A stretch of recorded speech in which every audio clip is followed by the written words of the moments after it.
places. Oh.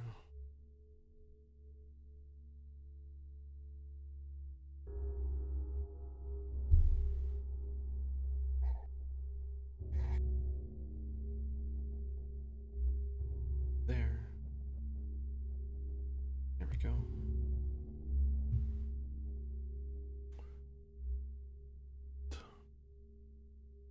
Here. Here? Yes, here. Put that back.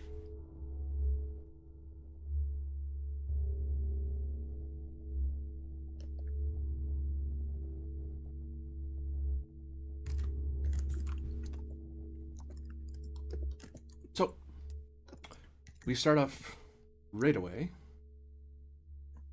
with a view upon a certain shapeshifter of the Darklands, Aether.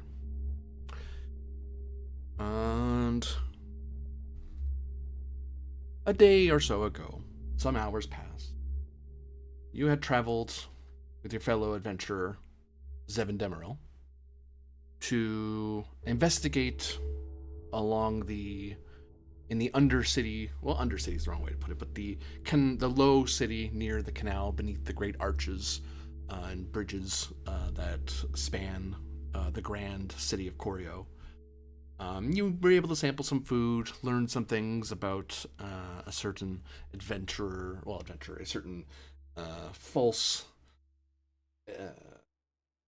plot that was being hatched by the Avantis family in concert with a certain silver-tongued wastrel. And you were kind of having that moment of not being looked at too funny. Because frankly, it's low town, strange creature, and harvest week was coming and going, and everything seemed to be going quite fine, really. I mean, you're a stranger from a strange land. There's lots of strangers from many strange lands. It's the countless realms coming to one of the most wonderful cities in the world. Trademark.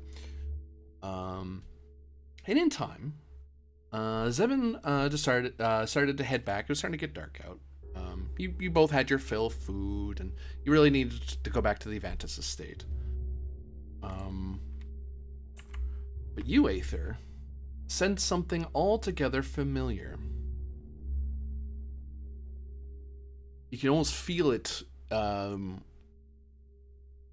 your soul. This gentle, cloying pull.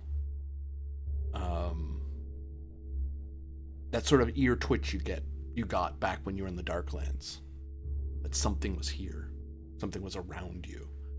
And it's one of those Darkland instincts that denizens and creatures of that place have. It's a danger sense of a sort. It lets you know that something else is out there. In the Darklands, it kind of all blends in together. It's just normal.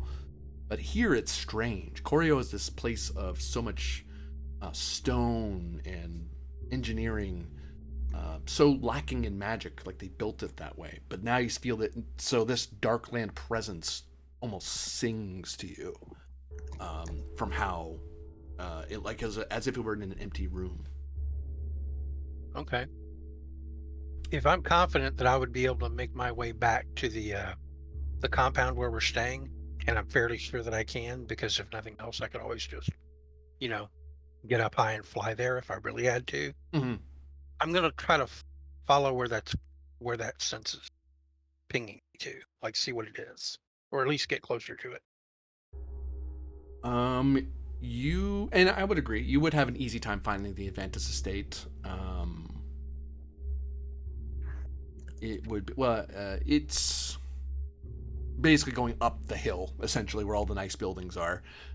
Sure. So it's one of those fly up, look around, go that way, you know.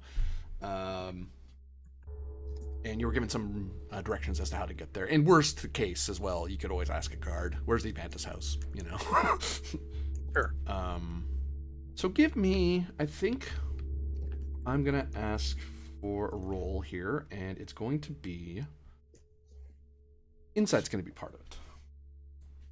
I'll make it a double insight. And I'm wearing an item that gives me +1 on all stat checks, so Okay. I'll apply that. See what I get. Oh, that is merely a 7. Any reroll on that? 7 will get you something. Take the 7. It's fine. The sense is you can tell it's in a narrow alleyway that kind of goes into a darker part of Corio. You've kind of been you and Zevin had been basically staying near the water because it's still that's where torchlight still is and stuff and sunlight earlier. But now you're going into the undercity proper that's kind of dwarfed by the huge towers and hills. Not a whole lot of people are walking down here. There's a bit of filth down there, some dredge of water that trickles there. Forgotten. But you get the sense it's in whatever is giving you that sense it's in there somewhere. All right. I'm not exactly worried about getting mugged, so I will take a walk on the wild side. Head that way, carefully, stealthily make my way into this little, you know, darker area away from the lights. The waterfront. Whoops, wrong button, sorry.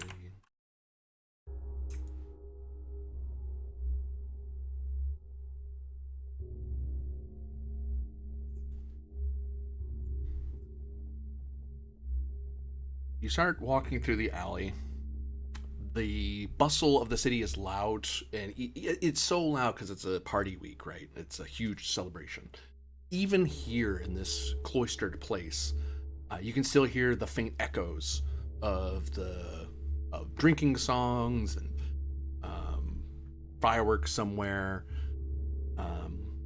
distant laughter, and it gets muffled more and more and more the further and further you go down.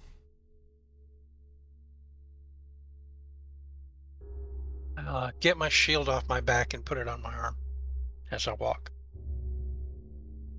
Can never be too careful. True. You get your shield out as you walk forth.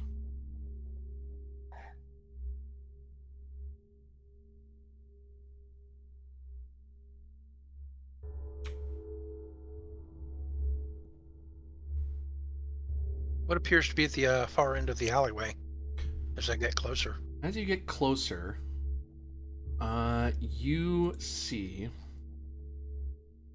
what appears to be a set of doors that seem almost forged of darkness, with flecks of faraway starlight embedded into the metal. And from even at a distance, you're not a magic user well, you have some magical ability, as I recall. You have some ritualism to you because of your shape-shifting ability, right? I actually have 2 different ritualisms, yes.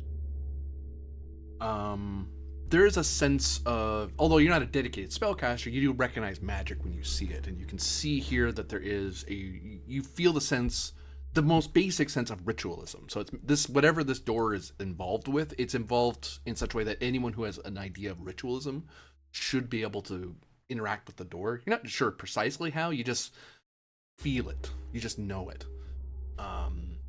You can see faint bluish runes, not clearly from this distance.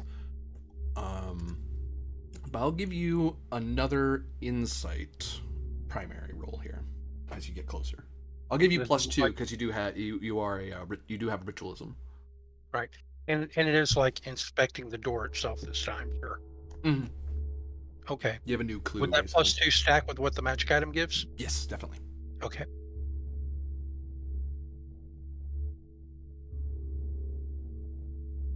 That's a 21. 21. Sir. Well, I'll tell you a few things in increasing order of concern.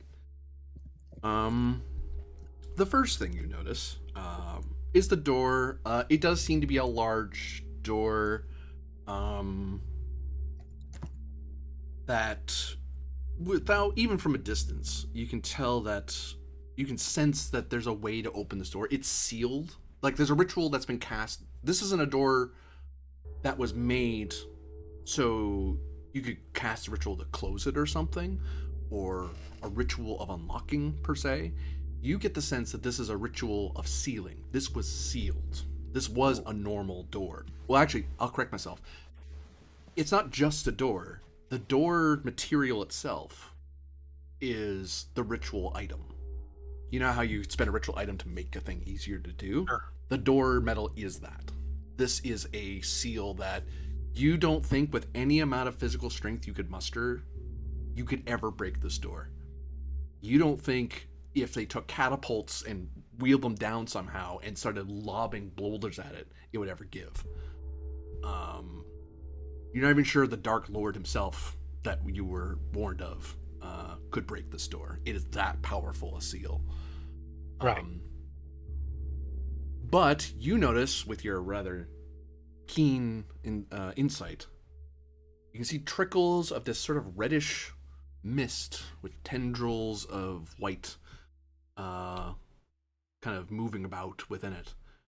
And that clicks something in your head, because you've been to a place that looked like that.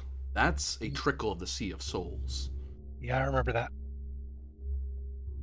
So it's sealing the Sea of Souls from blasting forth out of it?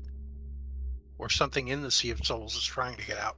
It's almost like the door is being over flooded on the other side, and it's so pushing against that it's seeping into the cracks. Though it's one of those things that if no one ever came down here to look at it, you'd never think about it. Sea of Souls is connected with all living things, so it's not unusual to feel connection with life. But this is an eerier feeling. This is the other side, or a connection to the other side. Right. Yeah, this is important. I'm gonna turn around and make my way back out of here to go find and tell them That's the about last this. thing you notice as you're about to turn around. You hear a gentle chuckling, someone smothering their laughter, and they're doing their best. They're trying. It's the sort of sound someone like laughing behind two hands. But you're very perceptive. Like, you caught that, even though you're involved with all this other stuff, and there's a bunch of things attracting your attention, and you really should get going.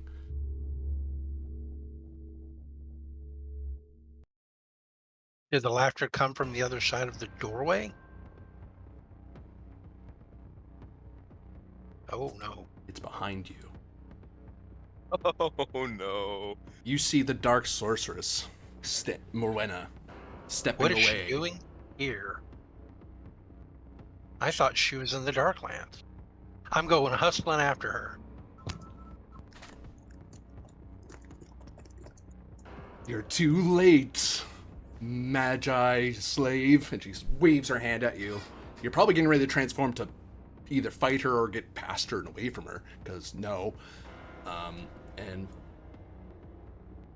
oof. Yeah, I was intending to strike her out and dodge past her. Yes, I was going to make it look like I was going to attack her while I was really dodging around her. But yeah, that's not going to.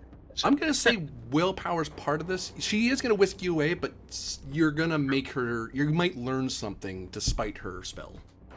Okay. I'll definitely make insight the other part of it, and I suggest roll post, because she might not be able to hide what she's doing. And would any of my particular features give me a benefit to this roll? I'll give you +2. You're a Darkland person, and she's a part of it. It's like knowing a monster in the realm. Sure. And of course, the magic item will still add a +1 on top of that. Yep. Okay then. Yes, that's the best I can do. And 18. She's gonna do But I'm rolling again willpower. first. 13. When she All right. casts a spell, you see that as you move so fast and your will is so strong that you believe your plan's gonna work. Like, you're not actually gonna sit here and fight this lady. I'd be crazy to, right? So you very boldly started reaching forward, such that you started to move past her a little bit. Like, you got really close, like, to psych her out and then go straight up or something. So you actually, for a second, you realized that there was this sort of overlay, this misty facsimile, that this translucent fog of this sorceress, and within it is a hooded figure draped in dark purple robes with golden decorations at the hems. And further, you've seen those decorations before. A couple things. One, that isn't the Dark Sorceress. That just looks like someone. That's someone who has her blessing. Not a true master sorceress, but a lesser servant of hers.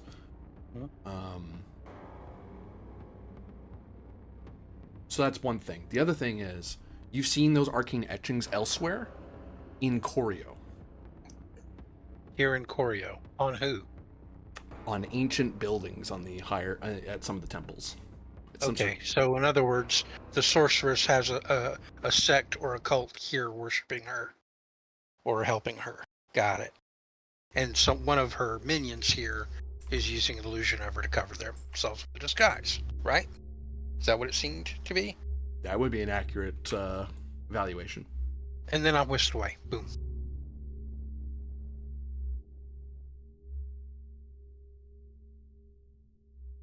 Everything is fine. Sure.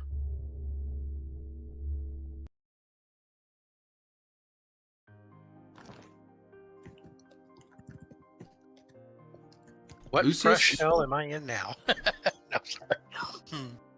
Aether appears in a wide open space of flickering light and stars.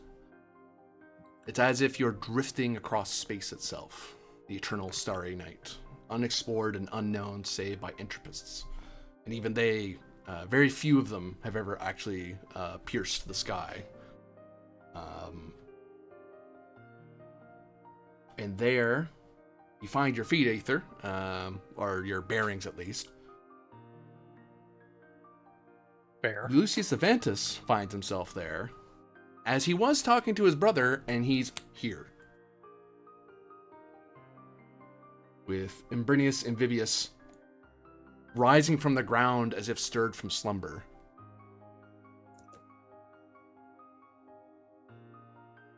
More Duncan and Zevin Demeril. As the two of you were probably just getting ready for rest for the night and figuring out what you're doing the coming day.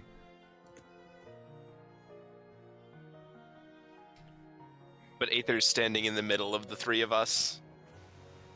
Yep.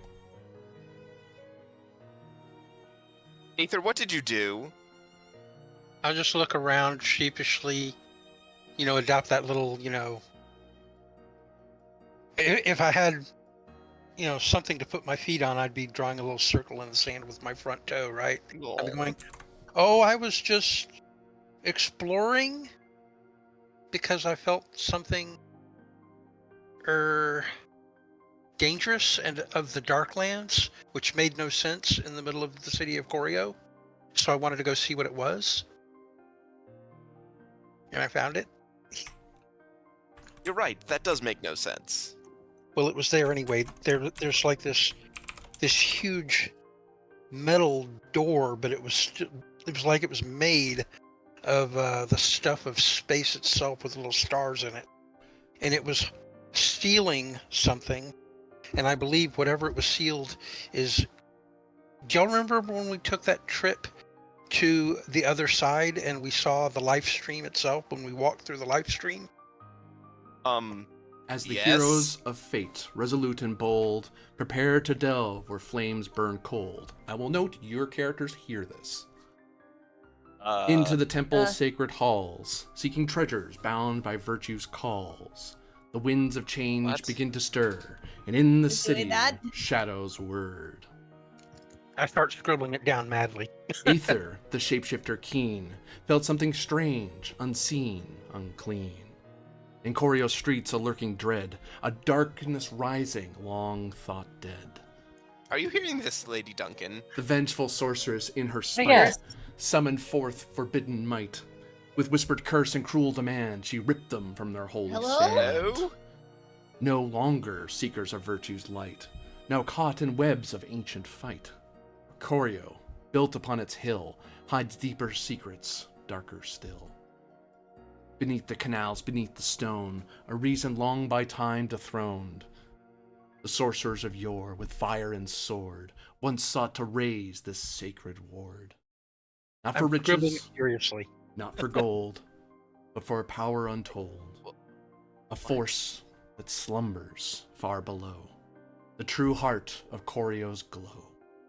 Must be what's on the other side of that door. The city's rise, its mighty wall, a mask for horrors that might fall, should Who ancient are you? chains break loose again, and darkness swallow all of Hello? men.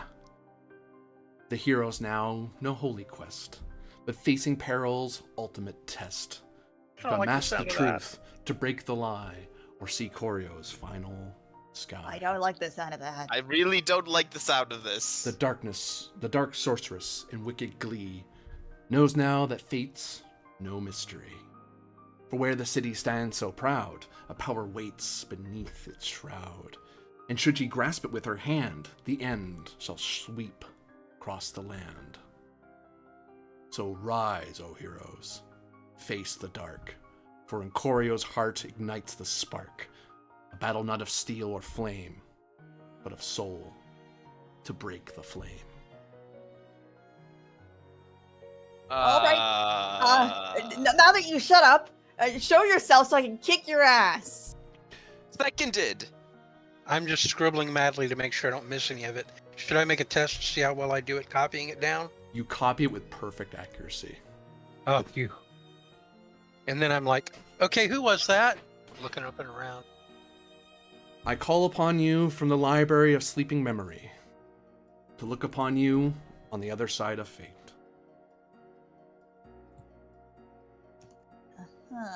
Huh.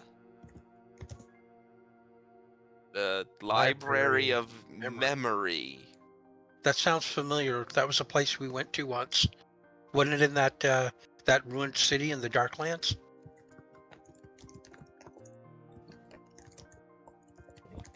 I think it was one of the places we went there. Let me check my journal.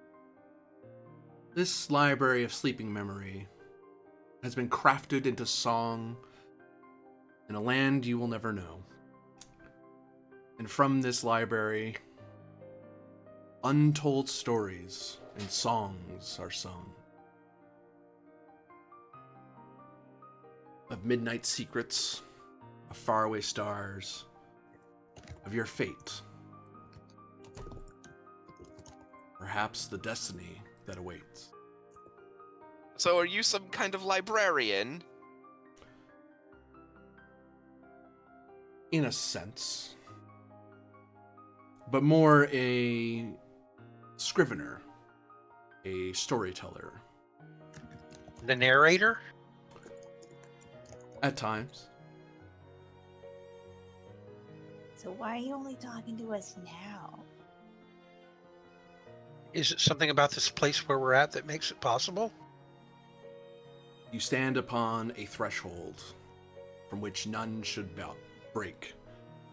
And by your own fate, you cannot perish save for sacrifice given freely. Thus, despite the Dark Sorcerer's intentions, you are not frozen forever to scream into darkness.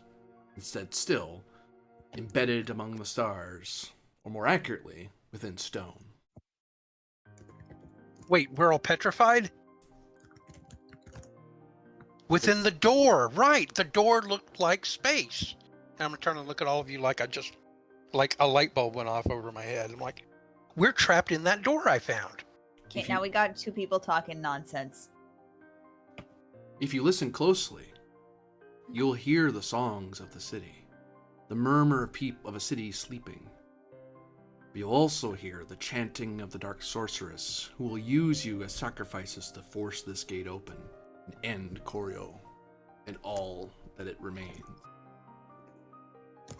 Can't have that. Oh. The Avantis secret, bared for all. Sorry, the what?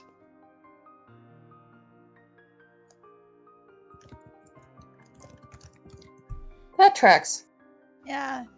It's safe to That say I told you guys tracks. so. I told you guys so. Your father and brother are pretty creepy. I don't think I met them. Are you saying they're shady? No, they're awesome. Well, you are biased in your opinion, Lucius. Yeah, I'm biased in my opinions. Yes. Did you not I feel the guess. Ultima surging forth from them? That end The of wa- things? What's an The- the Ultima? The what? Heroes of fate are filled by the fabulous, the fantastic, the wonderful. Grand luck, grand skill, grand fortune. But there are those out there who would end the countless realms for their own ends. And from them, Ultima springs. And you all, even those who follow in the footsteps of Lucius, you all can feel it. You know you have. You saw it upon a tower. You saw it within ruins. You felt it when reading poems old. And now, you know I'm telling you the truth. For I know naught else to do. Huh.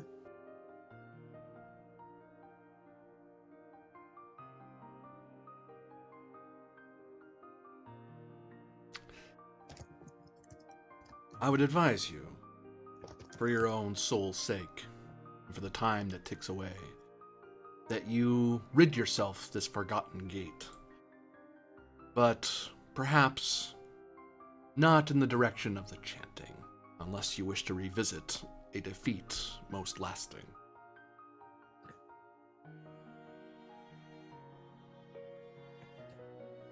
So you're saying one way out is to actually go back into the live stream and escape from another path.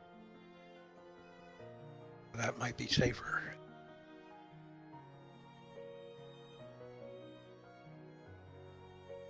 Yeah, I don't think they're gonna speak in anything other than riddles. I was going to say, yeah, I will completely level with you all for the first time. I have absolutely no idea what is going on. Well, I'm fairly sure that the sorceress or her minion using an illusion covering her that looked like the sorceress cast some sort of spell that trapped all of us within that door I found. And that their intention is to keep putting more and more things on the other side of this door, creating a pressure until it blows it open. And would probably destroy the entire city of Corio and everyone that lives in it, or free something that used to be bound up within the land before Corio rose. Oh. Like I think it was the site of where something very powerful and dangerous was sealed. Some ancient monster, perhaps. Or the actions of those original sorcerers in the tale of the eternal flame. I'm afraid I'm not familiar with that tale.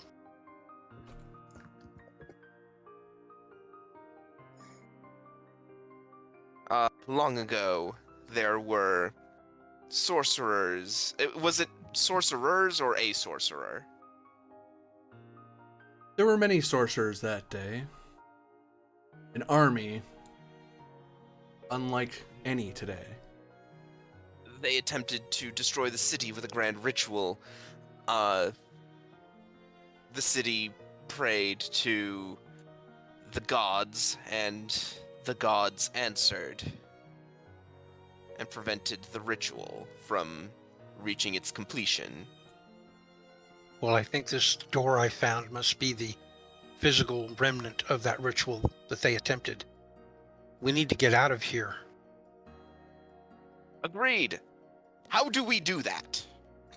Game Master, can our characters see any of the UI around us? Like, You see, high above you, correctly, a saucer of time, counting down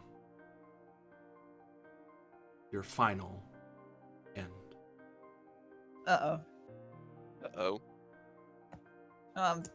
Guys, not to be the bearer of more bad news, but just then in the sky. Why? What is? Oh. Oh. That definitely looks like a time limit to me. Right. So how do we get out of here? Well, if it's a door, then then it has to lead at least 2 directions. I'm going to try to use the sense that brought me to the door to see if I can see, that same familiarity sense of the Darklands that brought me to the door in the first place. If I can get any sense of which way I should go to get away from it from here. Trust upon the insight that dwells within, and only you know where else that will bring you. And when, one hopes. Okay. I'm going to say, follow me, and then I close my eyes, and I just spin around a couple of times until I feel right, and then I just walk that way. So, so insight and something is I think what the GM was getting at. I'm just going to, see if I can do it without a roll first, if I can feel it from my senses. Since that's what got me here in the first place, I don't know. Do you need a roll? It would seem that travels bold can bring one to tales untold. Oh my god, did you roll 1 on a Yeah, I'm just going D12 to boldly follow my gut. roll? I'm going to boldly follow my gut wherever that takes me. That's where I go.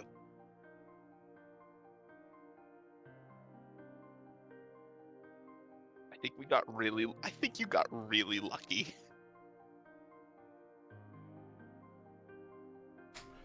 What are these blue marks, sir?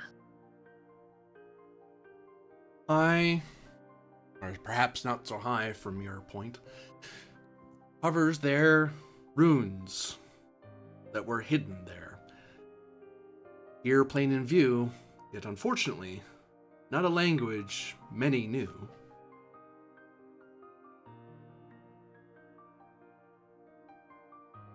Does any of it look familiar to me at all? You would have to trust upon your insights deep and see how much knowledge you have kept. Lucius will see if he can't work out what these runes mean. He's seemed to be the party translator more often than not. What kind of runes? Runes So familiar, yet chaotic, but deep with meaning and wrought with purpose. Oh, I can do garbage. better. Ha! Well, I remember we also figured out the runes in the Grand Library of Shadows and all that area, so maybe it's related to all that.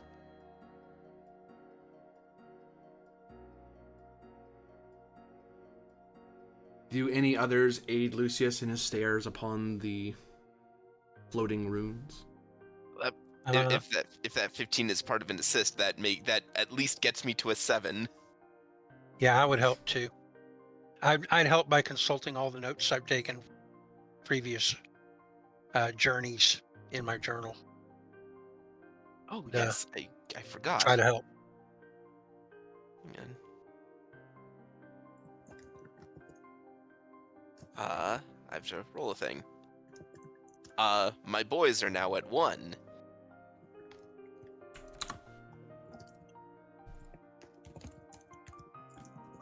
So I get you another +1. 8. God, you guys should have rolled that.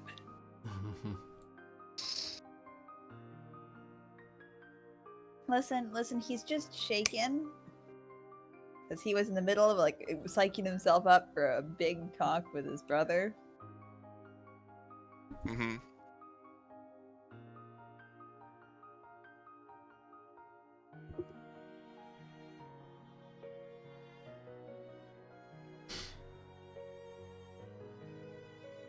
So I guess our result was an 8. Is that right? Yeah, unless more is also throwing in. Except he's assist. gonna roll independently. Sure. I don't know. I don't think we're allowed to roll independently. Okay, aid then.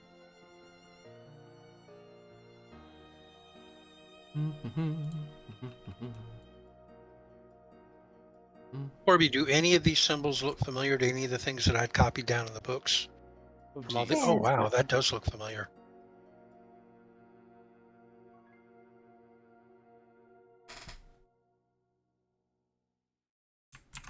Can we get the text of that? Certainly. Maybe it's backwards, Or hang on. or it's a simple. Yeah, it's a cipher. It's a cipher. We got to figure out the cipher. Thankfully, you were able to translate them into letters you know. Unfortunately, a cipher, they are so. All right, so a classic letter reversal or letter swap cipher. Yeah, I mean, there are a few. Boy, this could take us a moment. Oh, got it. It's a Caesar. It's what? It's a Caesar. I don't understand what you're saying when you say it's Caesar. Oh, yeah, of course, because we're in Corio. God damn it. I hate you. I hate you so much. Please explain. I'm so confused. Beware the heart of flame, for it is not light, but shadows claim. In the fire's dance, the truth is blurred. Tower and ruin intertwined unheard. Beneath the city's golden spire lies the ancient, forbidden pyre. Not for glory, not for pride, but sealed away where gods abide. Heed this warning, traveler bold, for the flame you see is bitter cold. One step beyond and you shall see the doom of Corio's legacy. Oh, awesome. So frog and cold are the same word in this? Okay. So what are we supposed to do with this information then? A swirl of light and dark entwine, as if by mistaken hand. And there a bridge of light appears before you, stretching in to a land long since lost, long since sealed. Beware from here, there's little else I can do. Ultimately, this is all up to you. Gee, thanks. Thanks for the warnings. I guess. I got it all in my journal. Lucius, let's go. That thing up above is counting down quick. I start moving. Yep.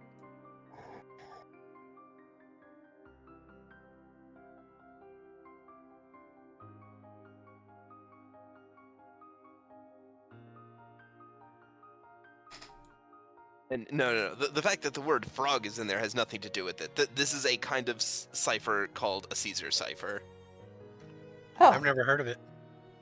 It's it's a pretty like commonly used cipher for Oh, things. I've never really looked into ciphers. I'm just familiar Yeah. with the concept.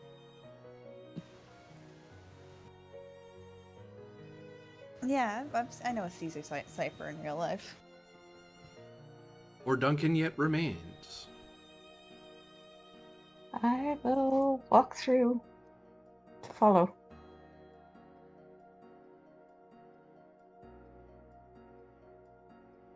And thus this voice upon them departs. Of course, my voice remains here with you.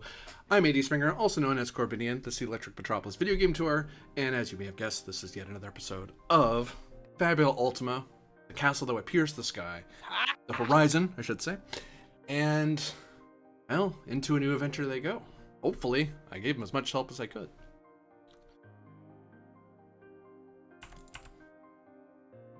And also, rhyming is difficult. You make it look very easy. Don't worry about it. I'm just lazy. That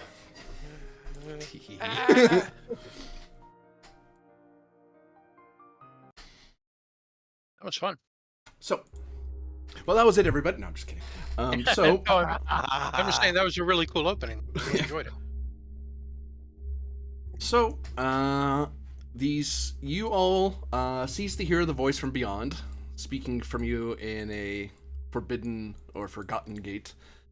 And also, just as a little nod, Library of Sleeping Memories is also the opening song by Eufolka, so it's a theme I usually use in mysterious That's stories where like I've this. seen it. Okay.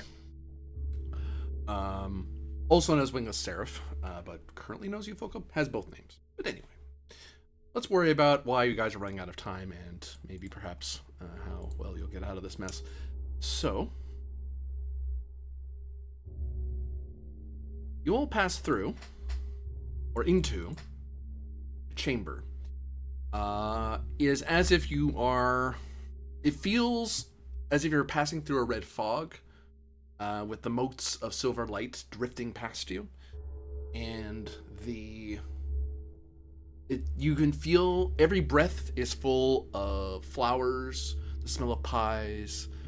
It's the warmth of a hug, the splash of blood, the cry of the despairing, and the scream of delight, all just swirling and mixing past you. The only things that feel permanent, that feel here, is you.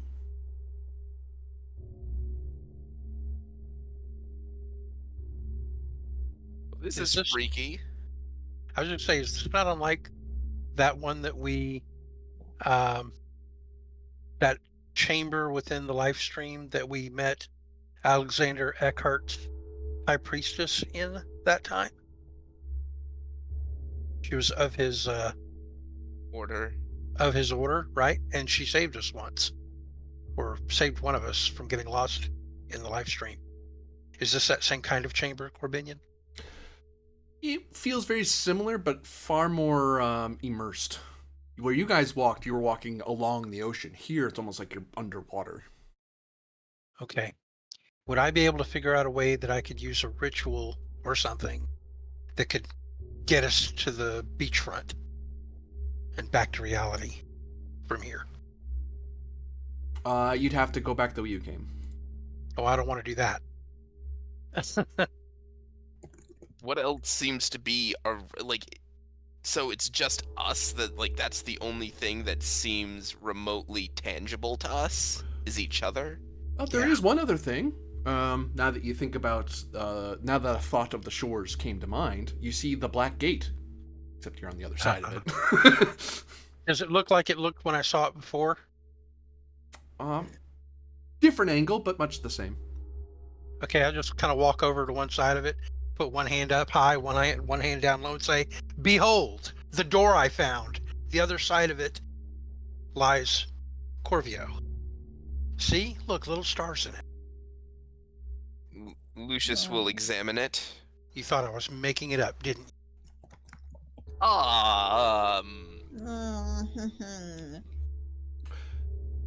You move to examine it. And pray tell, what are you examining for? What are you trying to glean?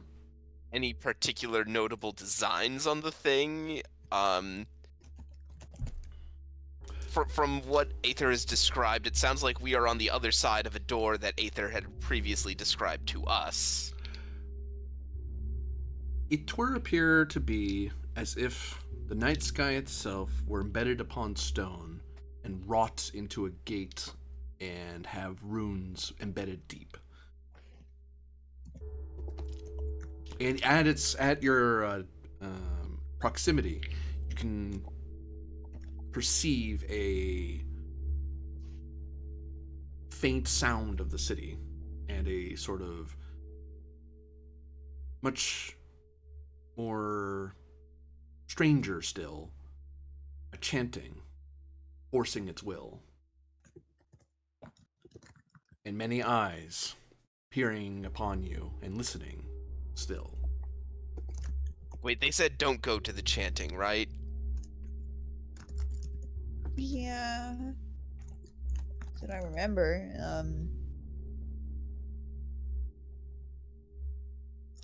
I was busy thinking about the voice. Oh, where it's coming Lucius from. wants to think through this. If he's thinking as though he was the sorceress trying to put us in some dangerous position, He's trying to get in the mind of their opponent. Do they want us to go through this door?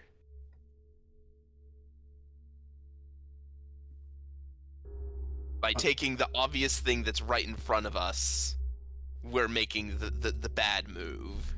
Yeah, like that would unseal the plug and open the door permanently and let something out. You spend some time and think it out, but upon you still, there is a doubt. For there was that voice from beyond that called upon you and warned you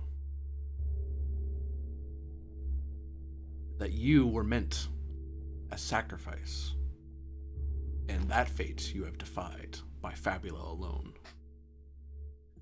I have a question. Does it seem to me as if we literally just came from the door when we stepped into this place?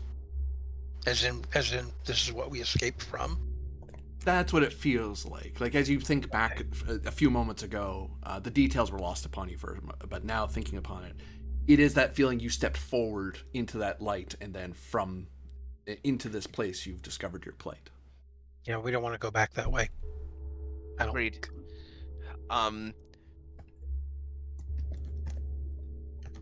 I think we should go the other way. Agreed. The question Yes. is which way will get us out safely. There has to be something we can do that can get us back to reality, back to the land of the living. I would like to get back to Corio as soon as possible.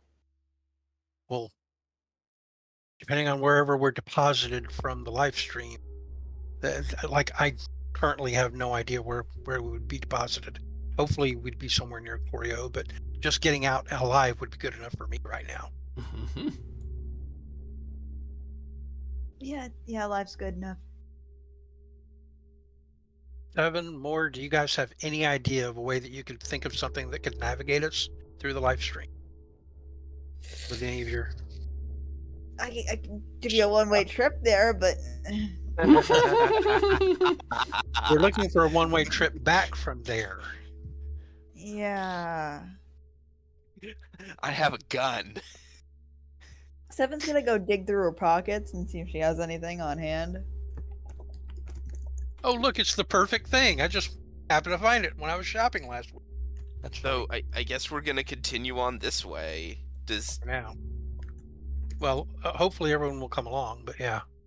Yeah. What are you hoping Oh, to find thank within your you. bag there, Demero? You never know. She picks up things all the time. Maybe something from that old tower we raided. She still has some stuff from that she forgot to sell.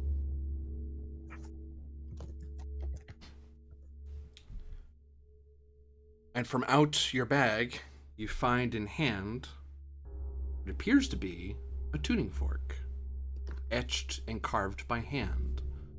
Wrought of stone as dark as the door, but not quite so starry still. wonderful. A I fork. remember that. I'll let you know if we find any stakes. No, I remember that. Can't we use that to like tune in on reality by ringing it and then following the sound? Yeah. Like it would direct us? Yeah. And she's gonna call her little drone buddy over Mm-hmm. Beep boop. and she's gonna smack it. Willpower is part of this roll. Warning, do not fail this roll. I would like to help. You certainly Yeah, can. willpower is my bad stat, so I will also try to help. I will Uh, throw an insight willpower at this. willpower might. Yeah, I I will could buy throw pure willpower at this. You're banging it as hard as you can. it.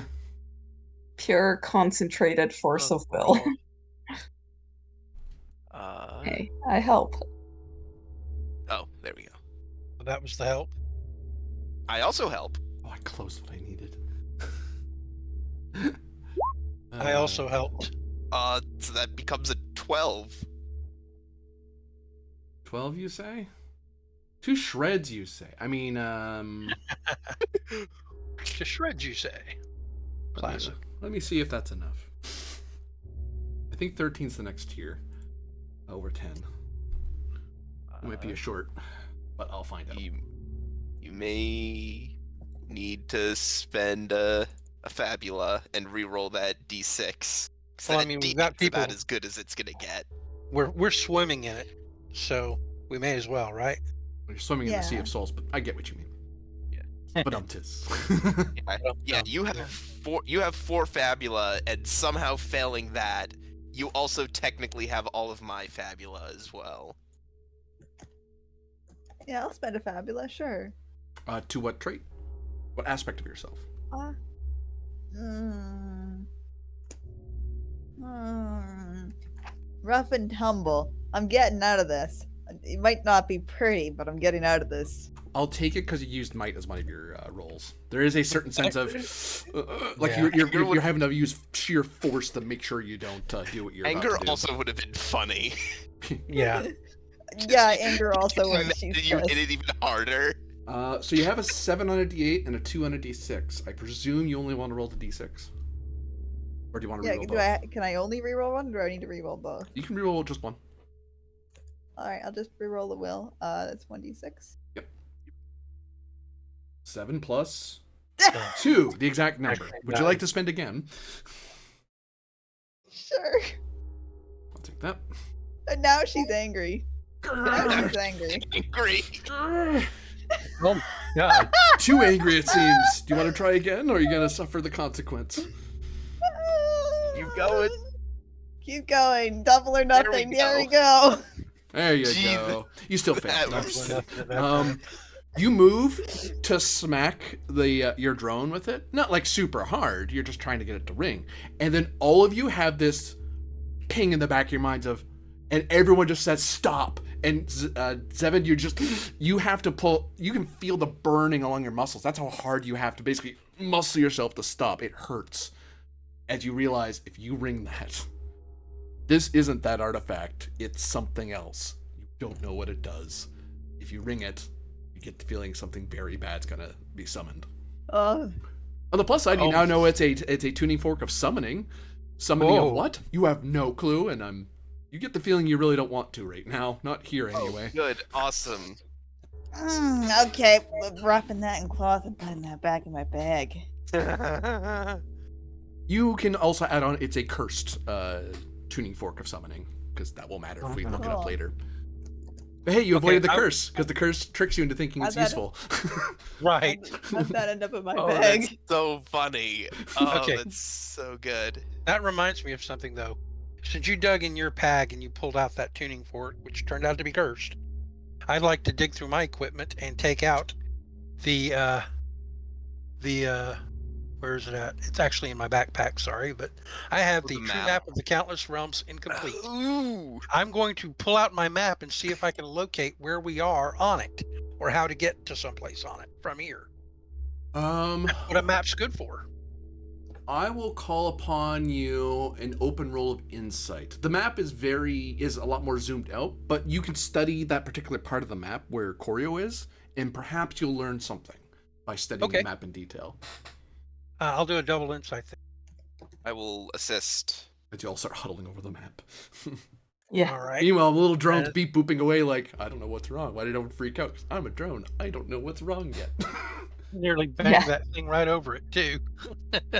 Okay, here we go. All right, I got a 12 to start. 13 so far.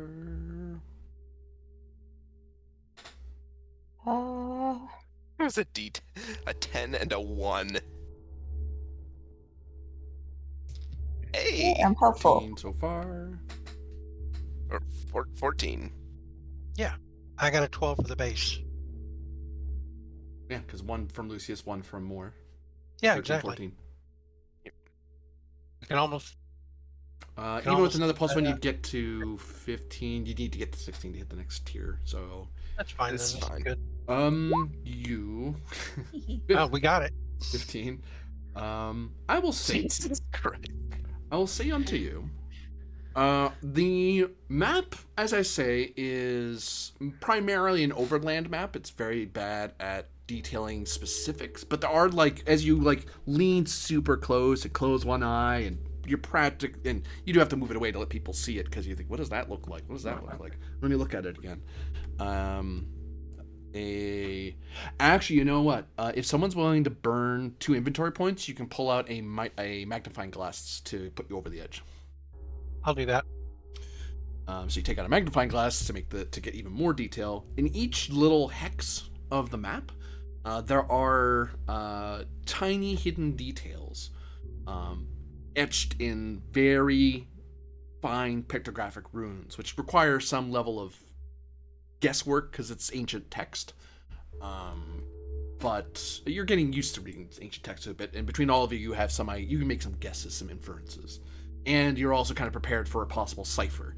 It's probably not a Caesar cipher, but it's, you're kind of getting used to this nonsense. You can see here that it indicates that on the map itself, it doesn't show the ley lines, but you guys know of the ley lines and where they draw because of the train ley line map. Here on Corio, as grand a city as it is, does not rest upon a nexus, a joining of ley lines, which is usually where cities, large cities or large natural things are. A grand pond, a grand it's tree. like a couple hexes away from one, if I recall correctly. Except, from this, it looks like there is a ley line, but the ley line dips not across land holding together the material world. It is instead the ley lines that lance through the Sea of Souls. And it's crossing here. So like it sort of goes at a perpendicular angle. Instead of going into the world, it goes into the astrophysical world, if you will. What? That's cool. That's why Zevin's map would never say it, because the map's for trains to ride the ley lines. You would never, unless you were tending to go down here, you'd never know to look for it. All right. Well, I will point that out to everyone and say, I think we might be able to locate a ley line from here and travel it back out.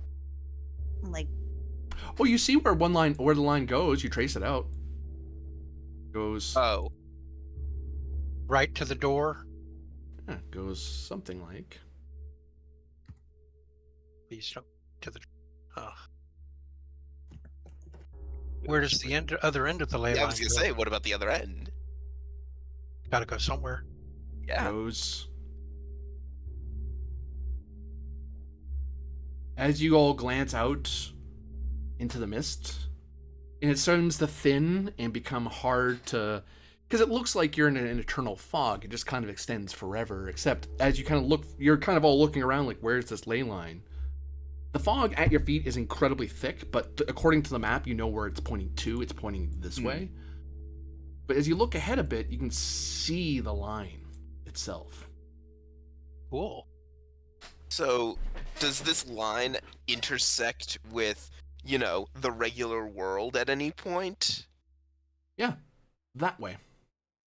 It does come up again. It does come up again somewhere else.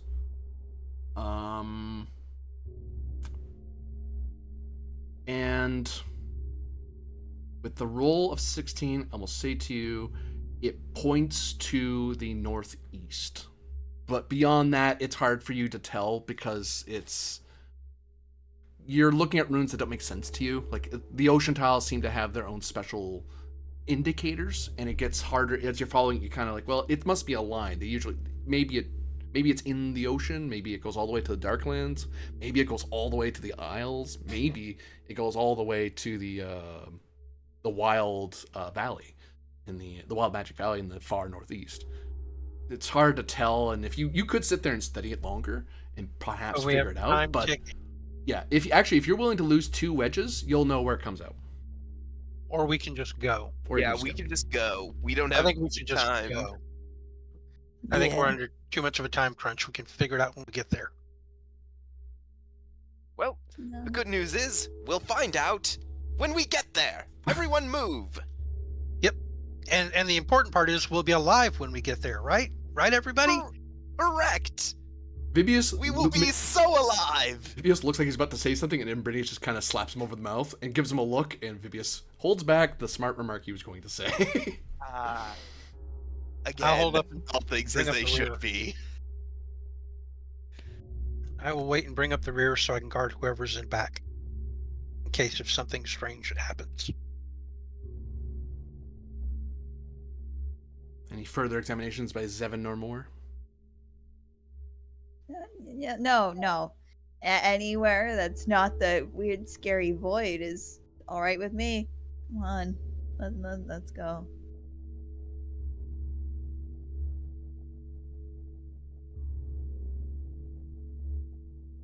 And what of more Duncan?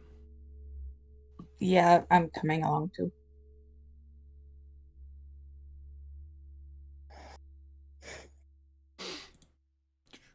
Yeah.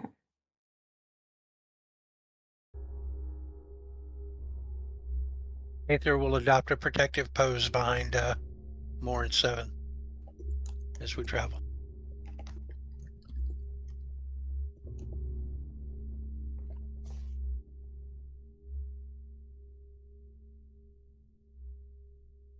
And yeah, we moving.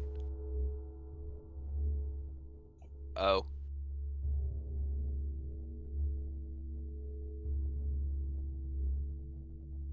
Oh. Let me Oop. delete that. There we go. Go.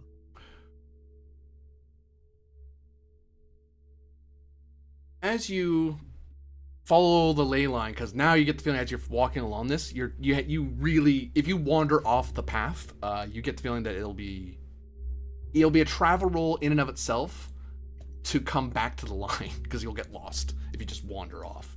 Because the Sea of Endless Souls isn't meant for mortal lives to walk through.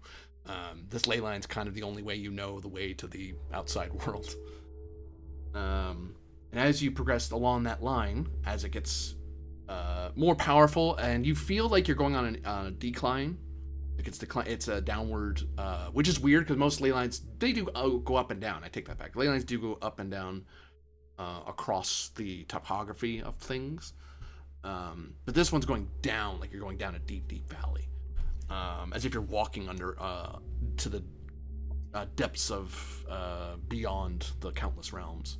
And there on the horizon, you see sparkling magical creatures looming ahead, twisting and turning. At first, they seemed altogether just disconcerting, but now, as you get closer and closer along the path, they seem like these strange alien, hungry things of elemental magic that are hanging about ahead of you. You at your level, I'm willing to tell you for free, these come off as elementals to you. You might have heard of chaos shards, motes of elemental magic that newer adventurers might struggle with, but at your level would normally be easy to blast through or pass by. However, these things seem empowered due to where they are, so they are far stronger. How stronger, you're not sure. You'd have to study them if you wanted to confront them. Or you can try to navigate around them. I was gonna say, can we try to sneak around them? Yeah, that sounds like a good plan. I think sneaking around them is only dangerous because it might require us to leave the ley line and then come back to it. But I'm willing to try that as well. I could try shooting them. Okay. I could also learn skills from them. It's possible. Elementals are creatures I can learn magic from now. I think we should try to sneak around them. I would rather not fight the horrific maelstrom creatures if Do we at all have possible. time? Yeah, the question is, do we have time to sneak around? We have time to fight them.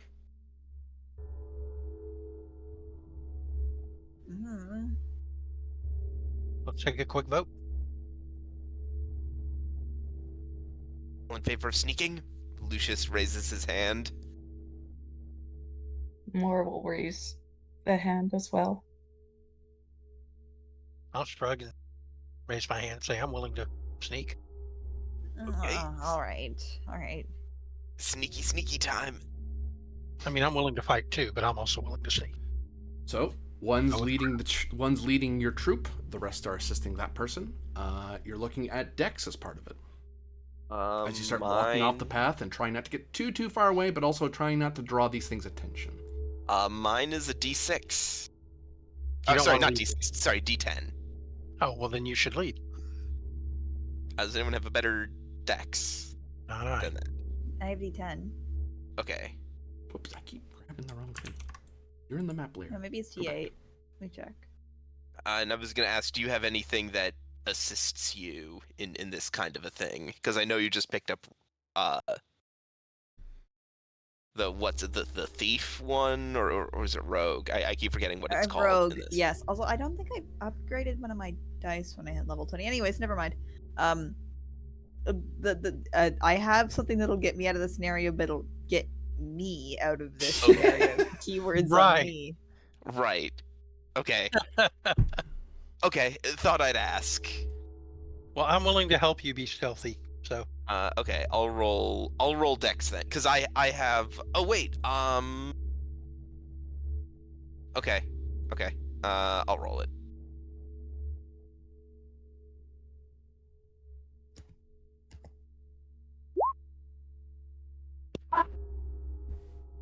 Huh?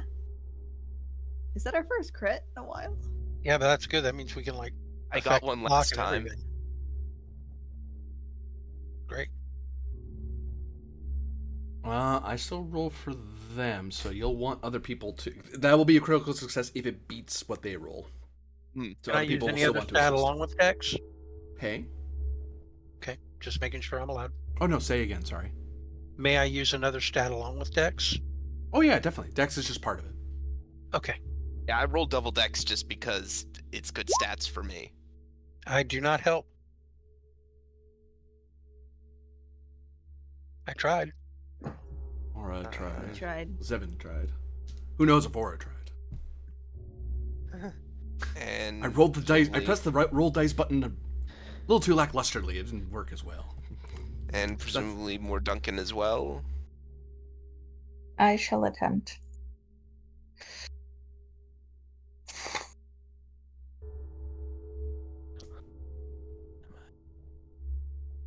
Hey, Oh. that becomes a I'm 13. very helpful today, apparently. But only today. You don't look forward to tomorrow. All our lives are on the line, so Okay, so no matter what these things are, the dice stay the same. That's why I wanted to know. Okay, good. There's other things that change when they're empowered, but not the dice. That's I assumed so, because even bosses have similar dice arrays to players, to heroes, I should say. So these things are trying to. Oh no! I'm rolling 2d10. oh no. Holy jumping! 13. That was close. Yay! So did we barely beat him then? Yeah. And not only do you will, as part of your opportunity, you will lose no time getting back. Ooh. You will evade them completely because you got the max amount you could get on your dice. So you very quickly. They actually start moving forward to look here as you guys are going around them. So it's actually, we actually don't have to go that far. We just have to get out of their way, and then we can just kind of come back. But you don't have to go very far. But you still have an opportunity because you roll doubles. The classic Yay. Madrius maneuver pays off again. You mean the one where you basically use Umbrinius and Vibius to be your decoys? We prefer bodyguards, but thanks anyway. What you doing? Oh.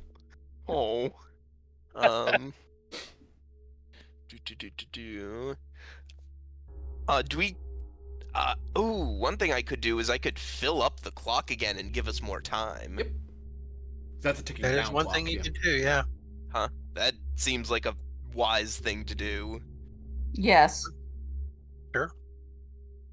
So you didn't just make good time; you made amazing time. We're feeling the heat of the pressure, the time pressure. Much, So ease that a bit. much scamper, much running. Wow.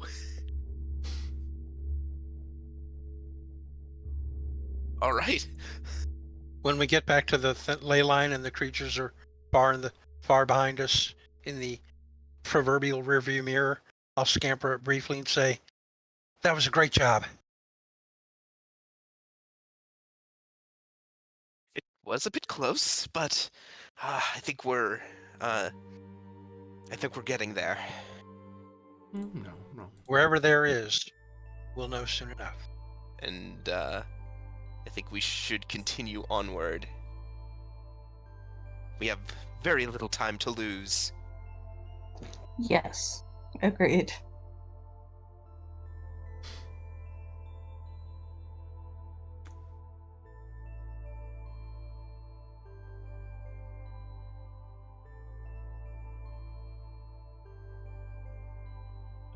As we're traveling, I'm reminded of a poem I once heard. Yesterday, upon the stair, I met a man who wasn't there. He wasn't there again today. I wish he'd go away. When I came home last night at 3, the man was waiting there for me. But when I looked around the hall, I couldn't see him there at all. Oh? Or are we not moving in here yet? You're moving in there. Okay. Cool. Whoops. Helps if I actually highlight it, change it.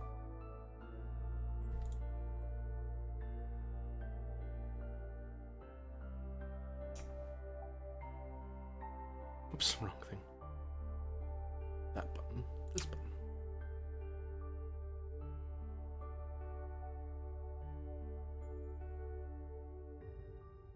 Is more coming along? Mhm. I'm just Sorry, interested to I'm make sure she's safe. just Go ahead. double checking something. Seems I also forgot to increase my die size a step for something, so Hee I will increase my might a step so that I am no longer quite so squishy. Yay. Strunk.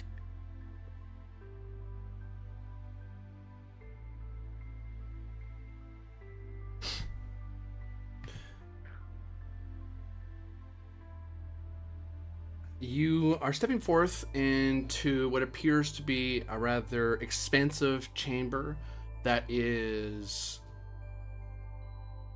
only alight by what torches you probably bring to bear. As you see these huge stacks full of many scrolls and bound folios, various dusty, well, not dusty, I take that back, faded, a better way to put it, faded curios and twists of stone and metal and wood.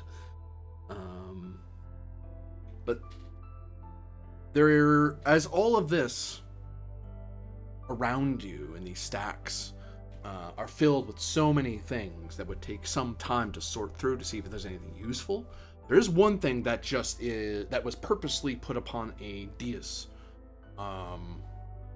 that glows of its own accord, and floating above it, you see, held by some unseen power, is a staff of scorched bronze.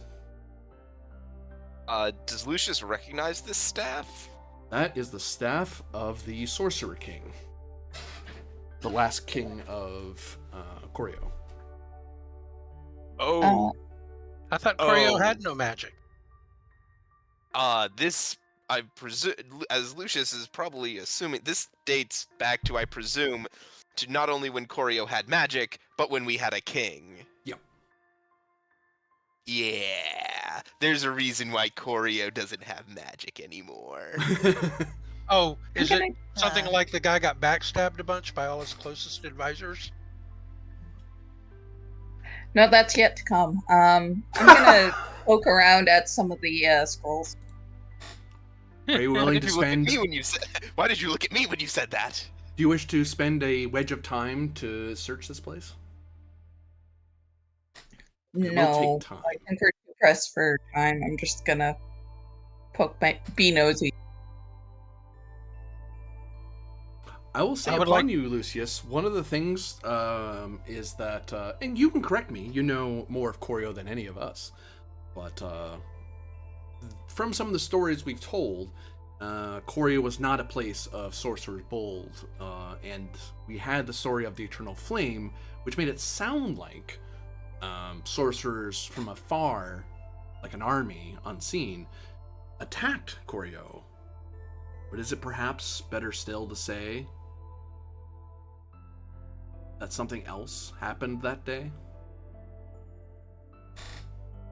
There were sorcerers from the outside. That is absolutely the case. But how else would the sorcerers have gotten into the fortress that is Corio, if not with help from a few sorcerers from within? While they're all contemplating the artifact, I'm going to look at the map and see if I can figure out where we're at on it. And so that betrayal by like the few sorcerers from within tainted the idea of magic in the mind of the like populace, and as such they got rid of the king position and the magic that came with it. Huh. You guys willingly just like gave up all your magic? He must have done something pretty heinous that everybody decided they didn't want any magic at all. So this is a stick, huh? Indeed. Lucius is going to look over this podium. Does this seem to be trapped at all? It seems like the kind of thing that would be trapped. Insight is part of that. To answer your question, Aether, it seems you are following the ley line path. The map does not. This map seems to suggest that you have, for this to be here, you have traveled an incredible distance. Effectively, you've traveled 1 hex worth of underground. I did it again. Sorry, Corby, what were you saying? I was saying that you've traveled what would normally take you on foot a full day inside of a few hours. Okay. You're no longer under Corio per se.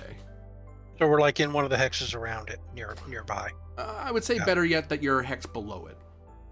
Got it. Wow, we're deep under. Okay. Yeah.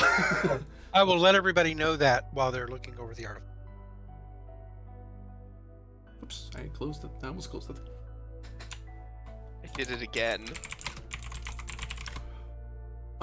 You see floating there, sort of hovering, almost invisible to the eye, a faint light. These flickering images that dance around it.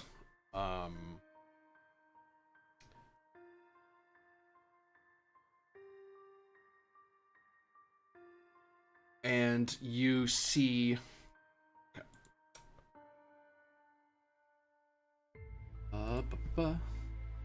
something I think you've seen before. You have seen before.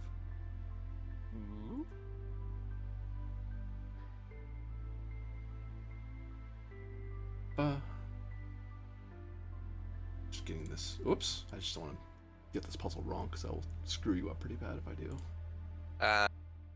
One of those kind of puzzles. Giving you the wrong hints will really screw you over, so I don't want to do that. Yeah. Might be just the way to open it up. Oh, this again.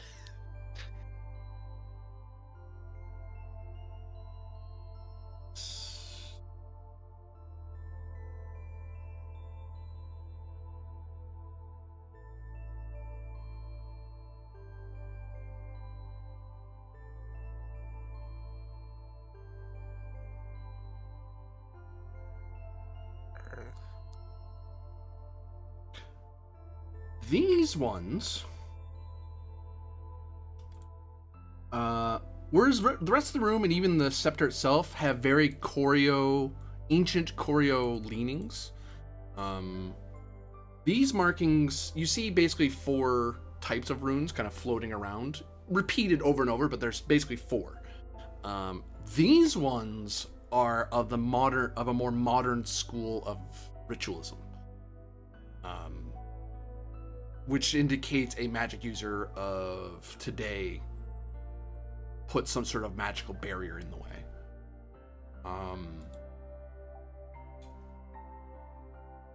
And floating amongst them are those strange scribbles from before. But because you solved that first one, you just straight up figured out what the cipher was. I won't make you do a new cipher. You already know how to do it, so. Say I will send upon you what you see floating there.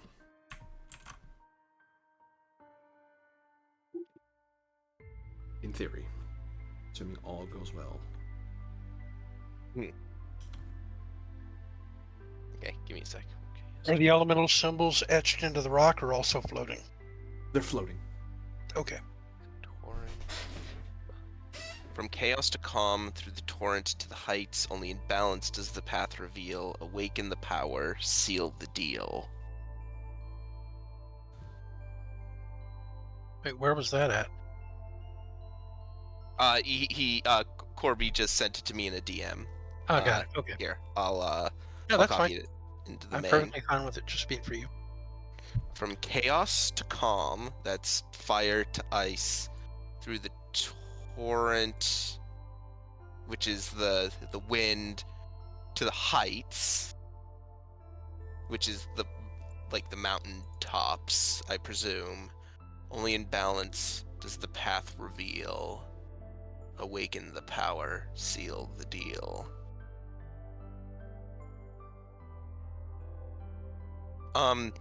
Looking, so I got an opportunity. You did, yep. Anyone have any suggestions? Mm.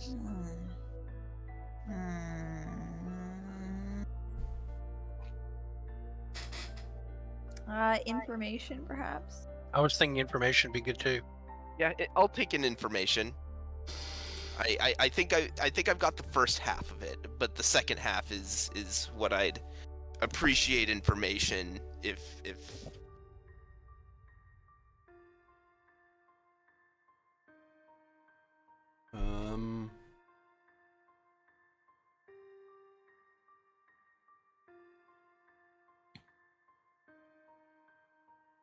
Or I mean, you could always do plot twist and have your brother show up. Yeah, that Ah. would really twist things up. Just have him lose his mind. Lucius's mind? One of the two. Maybe I'll both. put you, if you want to throw information at me, you can throw out a free guess about the second half, and I can tell you if it's right. Mhm. 'Cause you're kind of guessing the first half. Yeah. Or actually, I'll go Um, one. I'll do you one better. I'll let you guess once for free without consequence. Because that's you doing it in your head. You're like, does that make sense? Okay. Presumably, we need to. Well, actually, first question, and this is something you've already explained. So, what are are these like stones? Are they runes? Are they what are they?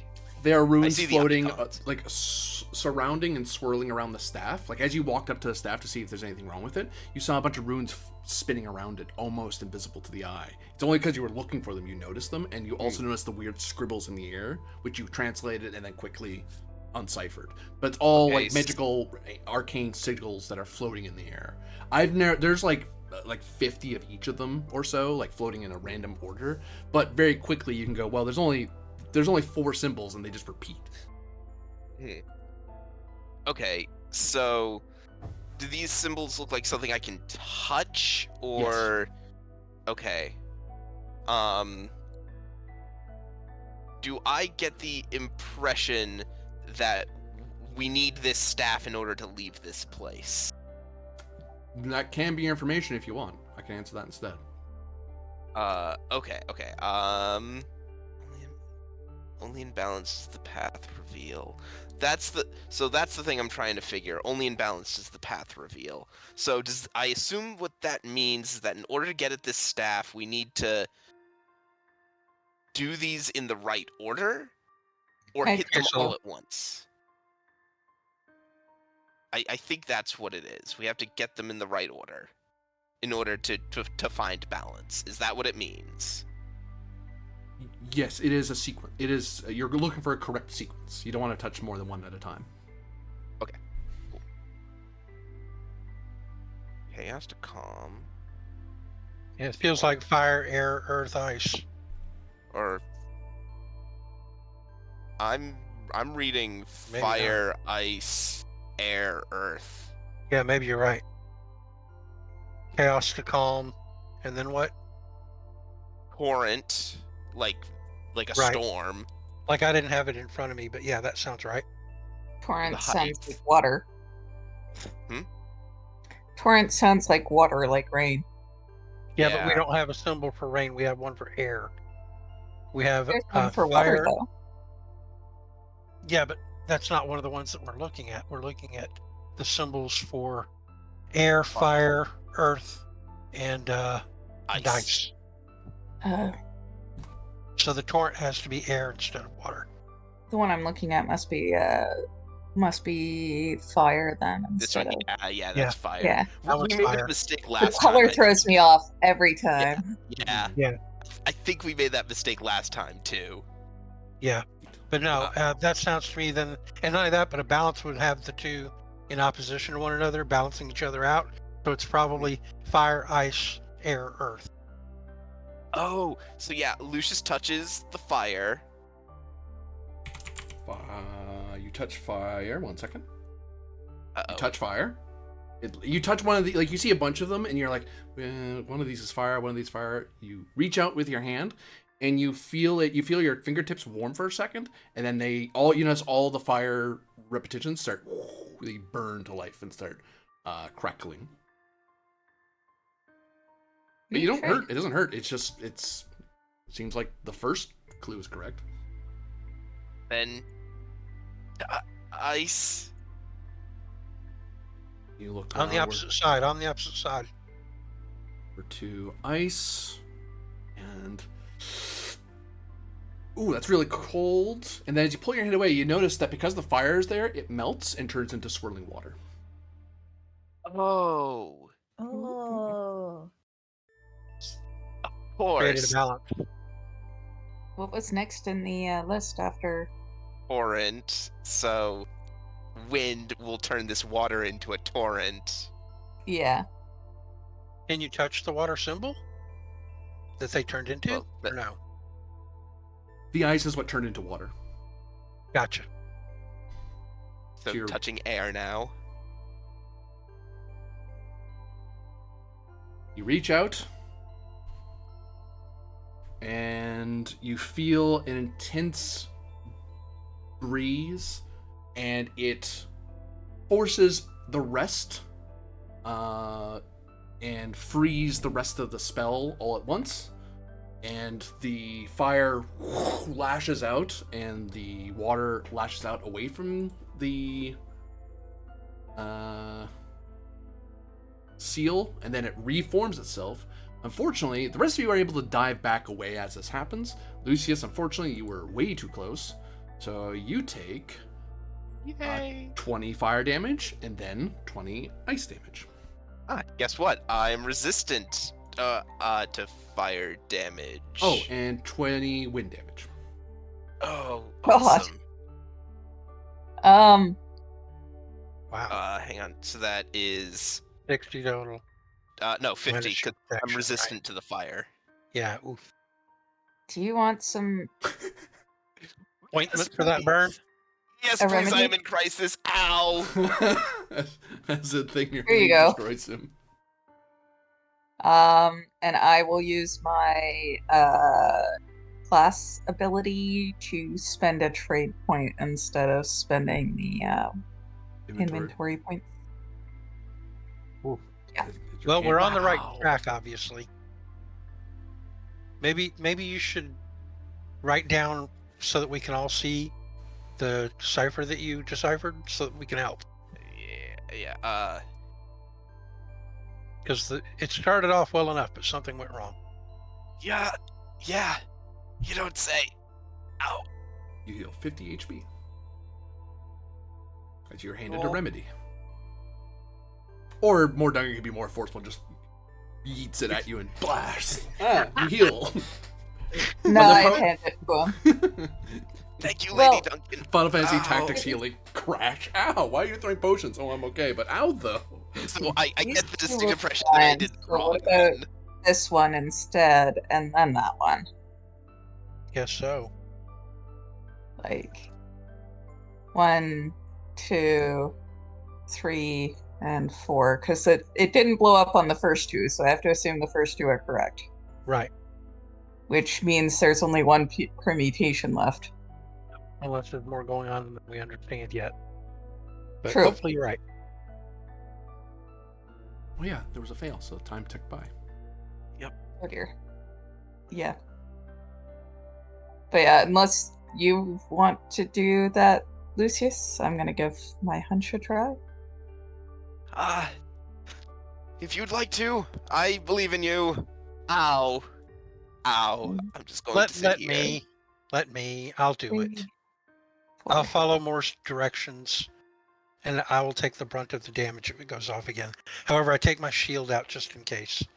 I'm holding it in my other arm. Well, is that what more does? Sure.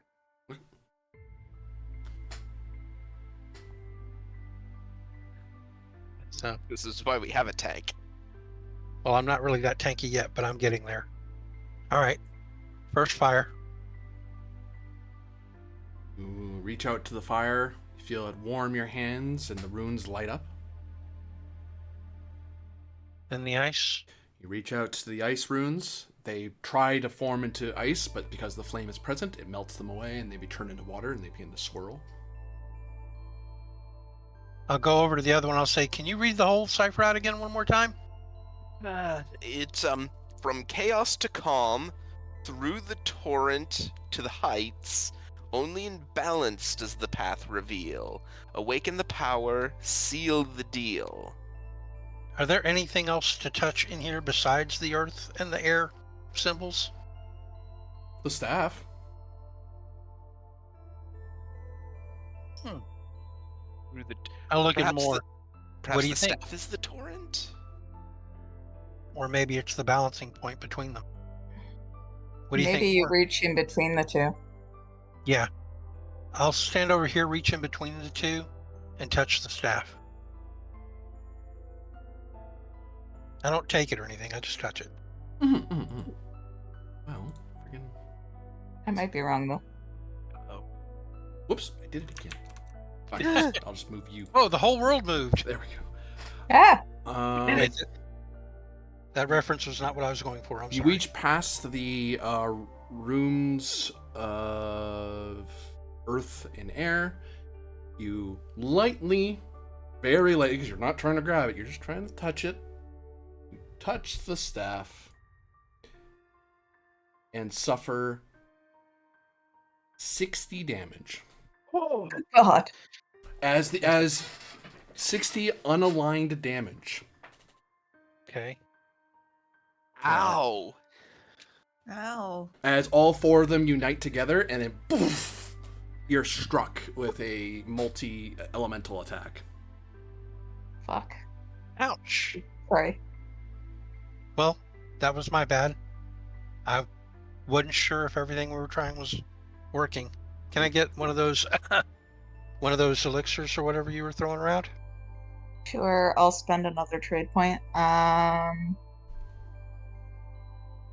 Yeah, so you can heal 50. 50. Well, I'm not full, but at least I'm healthy. All right, I'll go back and do it again, but this time I'll just do the fire, then the ice, then the earth, and then the wind, in that order. Touch the fire, they light up and warm your hands. Touch the ice, try to turn to ice, they melt before the fire. As you reach out to the earth runes, you feel your fingers almost trapped and being squeezed, and you obviously pull away and maybe perhaps get ready to shield yourself because that hurt last time. But as you're ready to brace yourself, you notice they solidify, and then they give somewhere for the fire and the water to kind of sizzle and boil. Okay. And then you see various swirling stones with strange sizzling fires. And then as you touch the air, it whips around with incredible force and snuffs out every fire and blows apart every stone, and every water is fizzled away in perfect balance. And the runes fade away. I reach forth and grab the staff and claim it. Not like I'm going to own it or anything, but I just went through a lot to get it, so I take it. I take it for a moment. You grab upon a heavy staff, and in your hands, you can feel a warmth hidden within it. Yet enough chill that it feels so warm that if you touched it to somebody, it would probably burn or set fire to something. But where you're touching it, you can feel a coolness to it that's keeping your hands from being from contact, just absorbing the heat. Sort of a cold barrier. It's like you're not even touching the metal properly. You're kind of touching a cone of air that's been cooled and chilled. But even with that sort of detached movement, you can, as you move it around, you can feel the heft of it. This thing, without the aid of air, would like magically letting you move it around. You would be doing might plus something checks to move it around. It feels heavy as heck. Without magic, this thing would probably crack the stone at your feet. So it weighs hundreds and hundreds and hundreds of pounds. Okay, cool. But as you move it around, it's like, do you have any martial training? I do not have martial weapon training. I have martial armor and shield training. You feel that it's because of the weird balance of it, you wouldn't be able to use it as a melee weapon. The weight's too weird. Weapon, right? You'd need training to know how to do it, but you probably could use it as a magical foci of some kind. Right. Okay. Well, I'll give it a few gentle waves, nowhere near my friends. Like I'm not going to accidentally love tap anybody, but I'll give it a few waves and say, this thing is magically incredibly heavy, but to the wielder it feels almost like it just feels like holding a regular staff to the wielder, but you can tell it's way heavier than that. This is a potent melee weapon for someone who's trained in wielding it.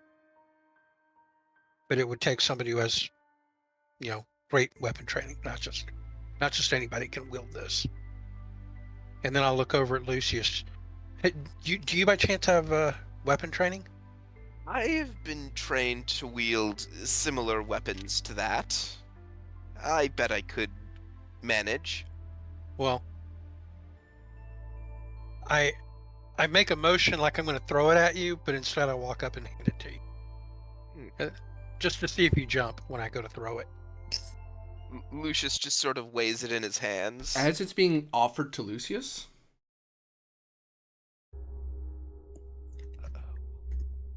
Dun dun. you see before you the staff that united a peninsula.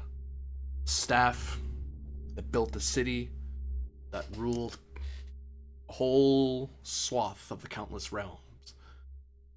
Unfettered by an imperial church and holy far away. Unfettered by precursors with their technological magicry. Able to command the wind, the water, the earth itself, and the air above. This is a staff of kings.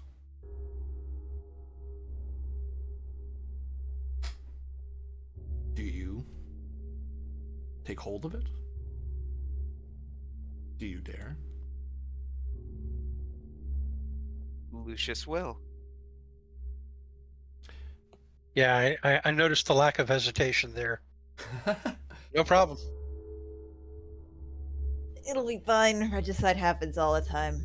Yeah, it's fine. Aether hands in the staff with all the reverence of someone handing someone a toothpick. Lucius Avantus, as you take grip upon this thing, you feel the weight of a crown begin to form upon your brow, replacing the hat you normally wear. You feel armlets of orichalcum, gold impossible, magic incarnate, forged into solid. You feel a panoply of fabrics only the absolutely wealthy could ever afford, paid for by the countless plebeians who suffered under the tyrant. And though you hold no sorcery, through this you would become your next level. If your next level had something to do with magic, or the next time you take a magical class, you will gain not one level but two, where you will learn ancient magics. However, if you do take this upon yourself and embrace this fate that weighs in your hands, Umbrinius Amphibius will be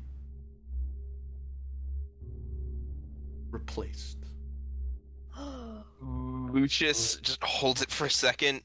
He just gets this wide look in his eyes as he's just gone for a second. You guys all notice Umbrinius Amphibius. They both draw their weapons, and they look surprised they're doing it. They just kind of drew it, and they're looking at Lucius. This is the first time we've ever seen them point their weapons at him, ever. Even by accident, they don't point their weapons at him. Right. He looks. Is he shiny to us too? He looks between 7 to Aether, Vibius, Umbrinius, more. He drops it. Okay. Clunk! It imprints itself into the ground. It's so heavy. Are you okay, Lucius? What was that? Yeah, that looked like What's that that was for? picking you. Also, I think you two can put your swords away. Oh, yeah. They sheath I'm their going to step weapons. forward, not to pick up the staff, but to support Lucius, who looks like he might be wobbling on his feet, maybe. And I'm like, are you all right? I will say 7 more, and also Vibius and Umbrinius.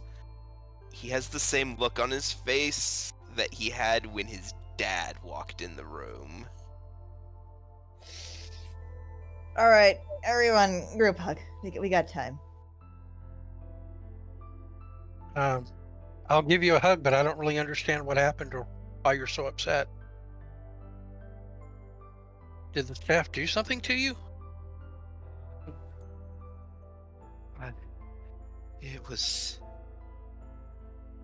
It would have been everything. Everything? Well, if it would have been everything, what would it have cost you? He looks between everyone here and just says, everything. As you see a vision of the fate that was left before the Lucius Avantus, untouched by Fabula. In his hands, Umbrinius Amphibius would be defeated. And without the power, Fabula would have only one choice. They could not surrender. All they could do is sacrifice to stop him.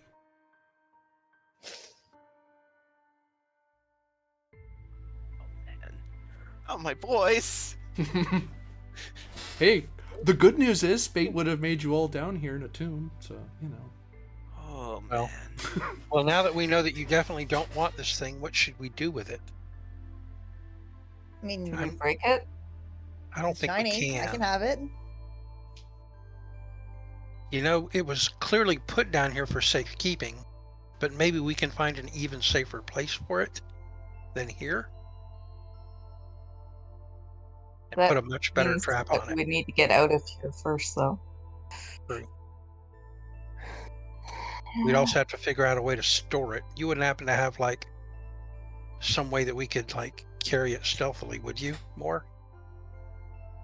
Or maybe 7 amongst all your junk that you carry? Maybe you have something that could help us carry it? Does Seven have any junk on her that could help?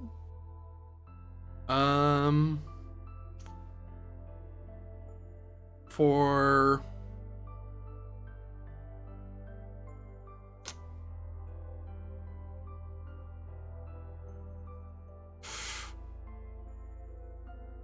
I shall say, for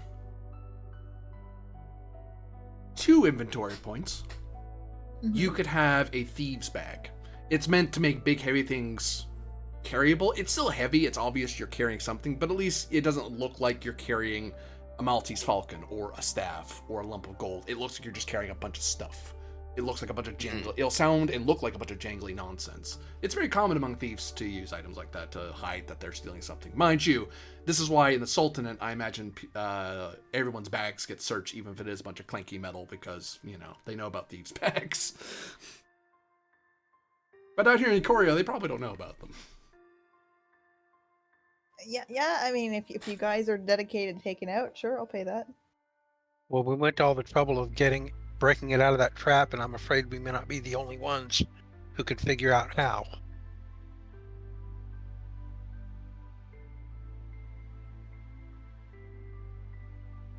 I'm just going to turn back to Lucius and say, I sort of get the sensation you don't want anybody to have this staff.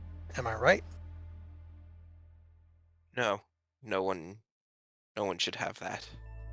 So, your call then. Are we taking it with us, or are we gonna leave it back on here without all its fancy seals?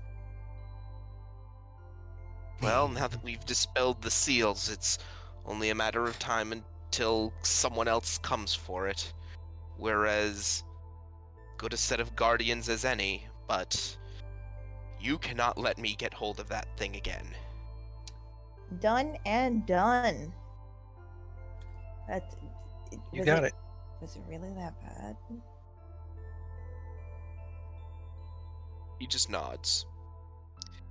All right, I'm gonna pick it up with the bag. I'm not touching it myself. I know I'm not. That's the guide to picking up dangerous artifacts and selling them. Step 1: don't touch it. As you try to scoop it with the bag, it's too heavy.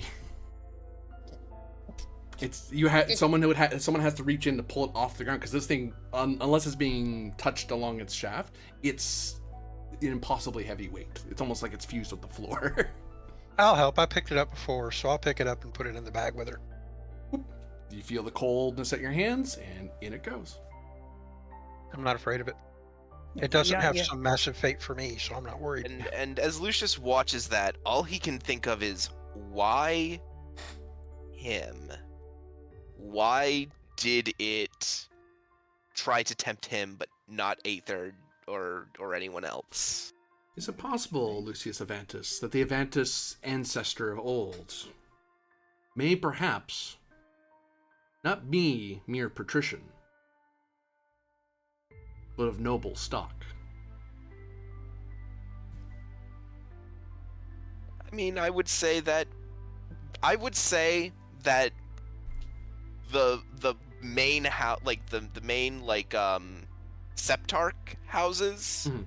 like the big 7, yes, do come from that. Many of them do trace back to that noble line. So for the Avantises to have some of that mixed in there, yeah, it's definitely possible.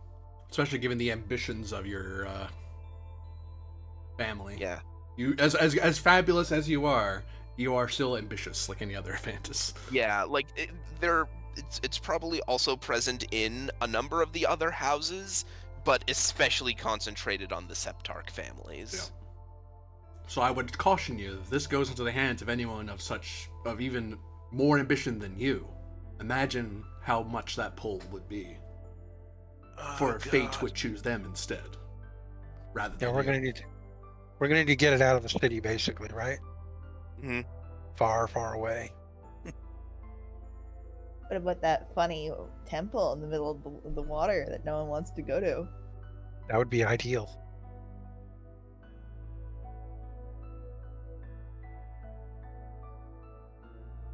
You know, considering that this was at the other end of the ley line from that door, this may very well be the thing that the sorceress is trying to get her claws on. So the best thing we can do is take it far away from Corio. You hear mad laughter echoing from the door all the way from here. Is it the sorceress's laughter again? Yeah, you've gotten used to it by now. Right. I'm gonna load my gun and fire a blank in the general direction. Blam! I'd like to come down to this end and like take a glance along the hallway and the scroll cases, but I'm also looking for a secret door or something of that nature if one might present itself. Would you like Or to a spend? hatchway up and out something. Would you like to spend a wedge of time to search this place? I will. I'm not sure what the others will do with that wedge of time, but that's what I'm doing with it. I mean, we're gonna have to find our way out of here sooner or later. This is Insight will be part of searching for a possible way out of here. all right. Others can assist, or Aether's the main roller. Well, the others might want to do other things too. That's up to them. They I can don't spend other wedges of time if they like. know. Or they can help. Yeah.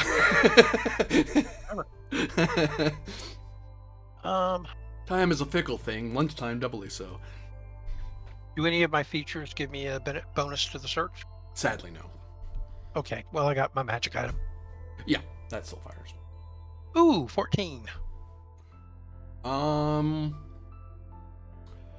You notice as you're looking around, that this platform, now that it doesn't have all this stuff floating around it anymore and the staff's not there anymore, so you can actually like look at the dais, you kind of just out of sheer why not, you kind of lower to the ground to get a better look at the bottom, and you notice it's actually hovering just barely off the ground. And then you look up through the mist, and you can see a twinkle of light, like a North Star far and above. Except imagine trying to view the North Star, but from the bottom of through the ocean, through the dense water, all the way past the firmament of the ocean surface, past its sky into the far night sky above. Right. I hop up on it. Up. I think this is the way out.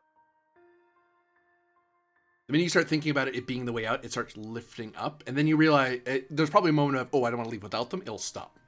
It's Yeah. responding to your thoughts. I will stop it and say, hop on, fellas. I think I found our way out.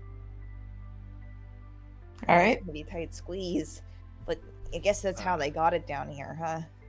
Kind of like a well. Well, one of you can carry me. I'm small. Oh, we better hurry. Something heard the loud bang noise. They're coming to see what yeah. it was. Oh. Fired a gun. I assume you all Right. pile onto the platform. Sure. Yep. I have Right, one squeeze. of them carry me. Princess Carrie. Brain power says, yeah, we'll go with this one.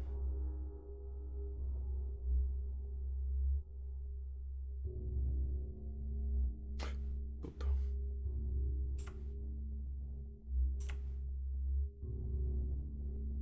The thing I wonder if we're like doing the temple I wonder if we're in the temple and we're doing it in reverse. I think that's what's happening. We're doing a dungeon in reverse. That's funny. That would be interesting. Up and up you go, ascending and ascending still, ascending and ascending more. Up and away, seeing the chaotic, you see the sea of souls swarming below you as you see all the souls, all the spirits, all the elementals, the ghosts, the undead, the holy and unholy alike. For in the sea of souls, all things are, and all things pass. Somebody was powerful enough in magic to store this staff deep in the ocean of the Sea of Souls. In the Ocean of Souls. They really didn't want it found. And we just found it. Yep. And now we're going to move it so someone else can't find it. Oops, wrong thing, wrong thing. I wanted a different shape, this shape. When I held that staff earlier, did I get a sense that it was exerting pressure? Like maybe it was the thing that the sorceress was after that was trying to escape? Yeah, this feels like an artifact. Okay. I'll So- just go ahead and say I firmly believe that this is what the sorceress was after. We cannot let her have it.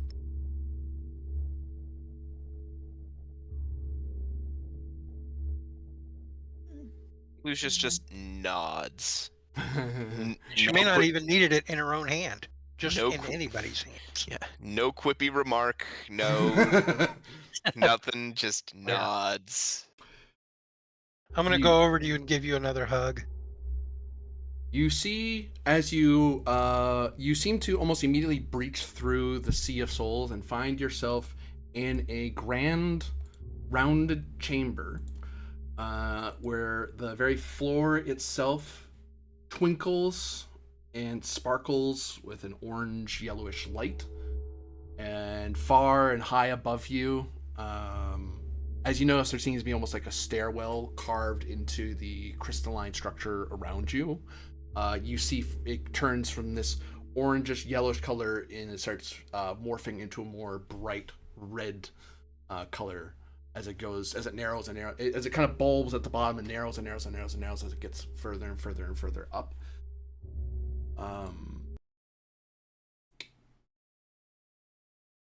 And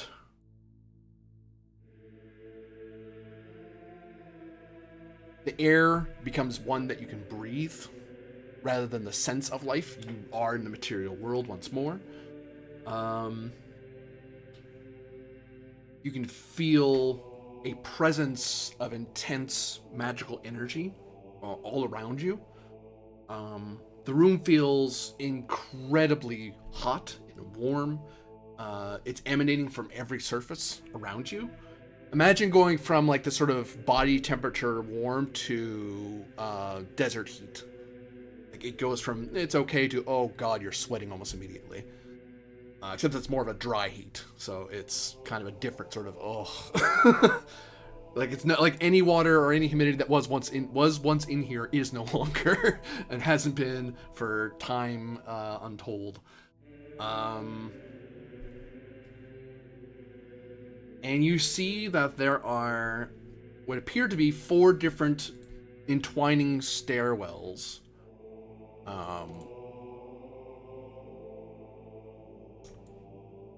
Starting from different points around the room. Like the start points are down here, but as you looked up, it looks like the stairs almost intersect with each other. But you actually notice they don't, because they actually as you look at them, they actually do detach and entwine away from each other like a grand sculpture. Well, I'm definitely pulling out the map again.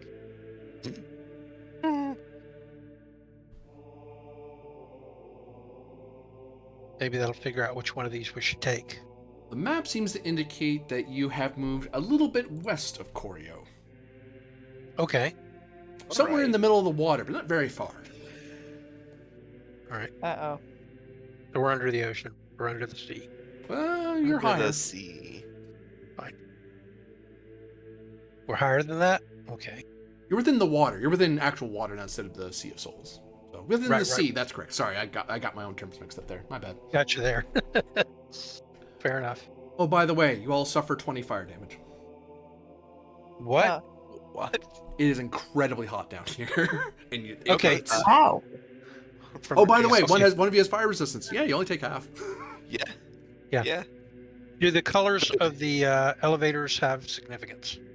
These are the base of the stairways. And they seem to be, and you notice that each of the stairways, one is white, one is black, one is a crimson, and one is a burnished gold. As they all seem to twist and turn. They almost look like they're along the walls, but they're actually peeling away and floating over the center as they all entwine up and up and up and up into the narrow high above. Right. Wait a minute. What is everyone's resistances now? I don't think I have fire resistance, so Just what does everyone have for resistances? Bolt. Fire, ice, and light. I have resistance to dark. Also physical. Okay. I was wondering if these maybe corresponded to any of our resistances. I just say everyone grab one. Yeah. I'm going to see if I can use the map very quickly to figure out which one we should take. The If I map don't is of get no anything help in right- this regard. All right. Then I'm just going to like pick one and run.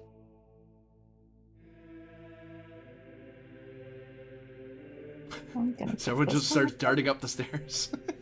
So then just Yeah. go take the stairs. It's warm in here, and she's wearing not desert clothes.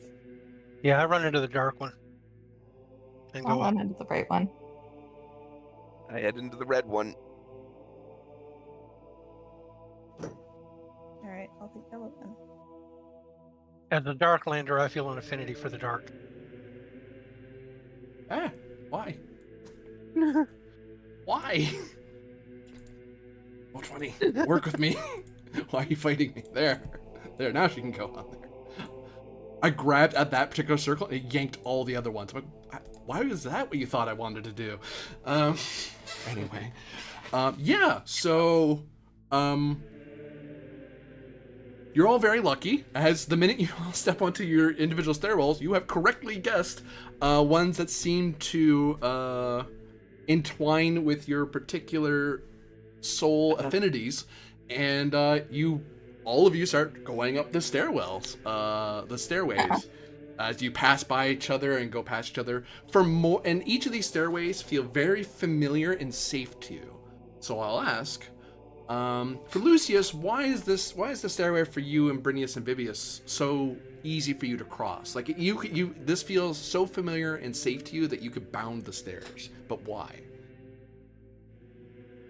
Because it's orderly. It feels like it feels like one of the million of lessons that Lucius learned to do by rote. Like of battlefield tactics, as pure as it exists on the paper, and as such he's able to lead his men through it as easy as he could anything. You could practically close your eyes, count 10, turn left. Right, walk yeah, 20 exactly. more. I love it. That's great. Yeah, description. exactly. I get where you're coming from, my friend. That is amazing. What of Aether? Why are your stairs so easy to pass?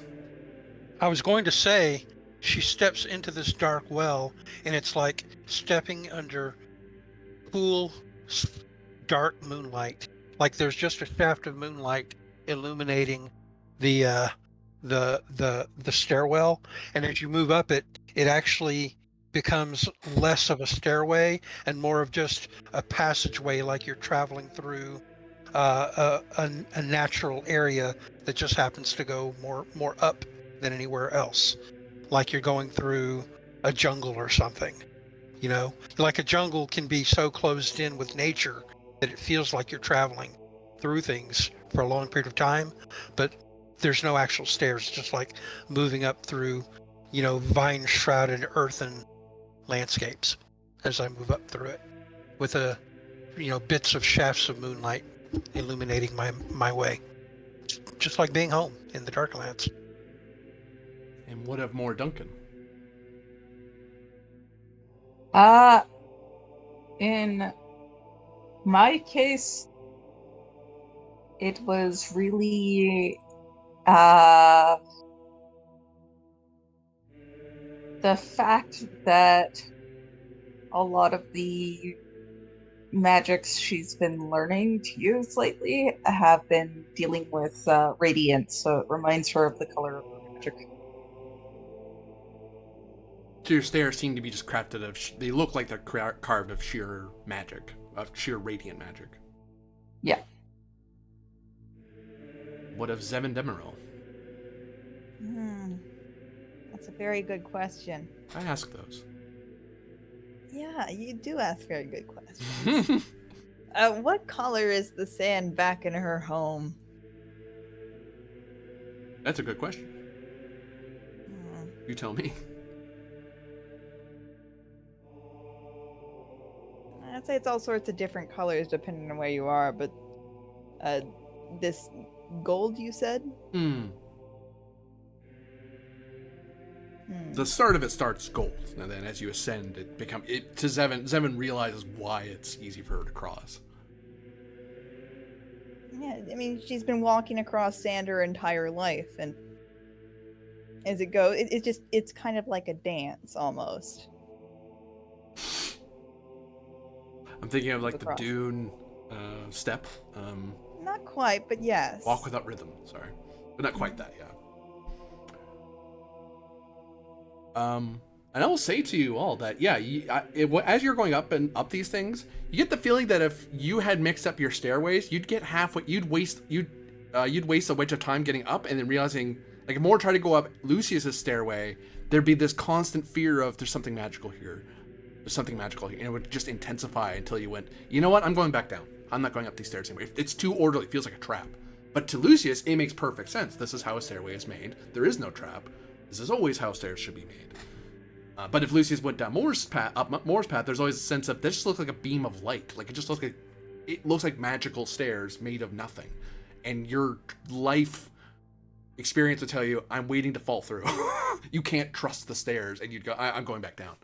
So yeah, you guys actually saved yourself 4 wedges of time by just blind guessing exactly the correct ones. Well, not blind guessing, you all had a bit of a hint from the colors, so still. I will say 20 points of damage just for arriving there spurred us into action. Yeah. Yeah. There's no motivation but deadline. Emphasis on the dead part of deadline.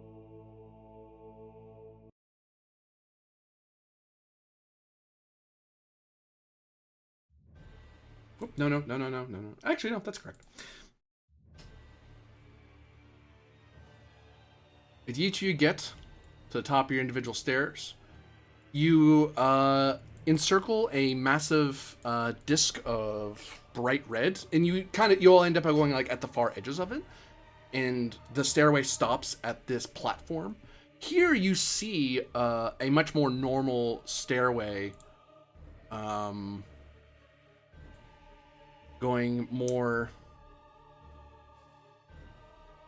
Why do I hear boss music? Well, I'll explain that. More like this. So that stairway, with no roll, Lucius recognizes it. It's the stairway of virtue and priests. This is a place where, this is within the Temple of the Eternal Flame. It's a very sacred space where you only do the most important things. Usually super important religious holidays, or the birth of a child, of certain patricians and stuff like that. The reason for all that is because it is here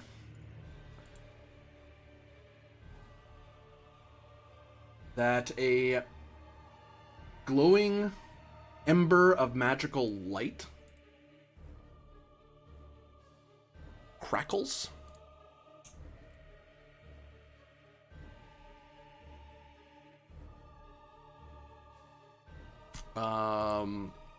As it looks like a fireball that, when it struck here, this fireball long ago, with no one else here, this was just a body of water, of ocean.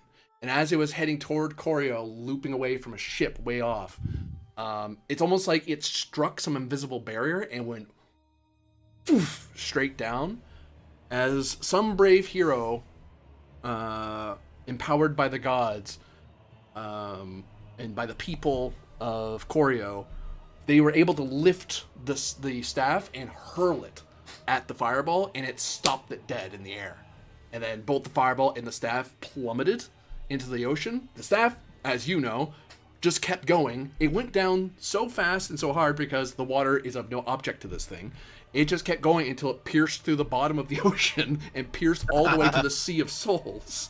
Oh, that's so funny. And because this fireball couldn't pierce the magical power of the ocean, so fire met water, and as you saw with balance, they canceled each other. This fire is as equally powerful as the ocean itself. That's how much heat this thing would cause to someone who touches it.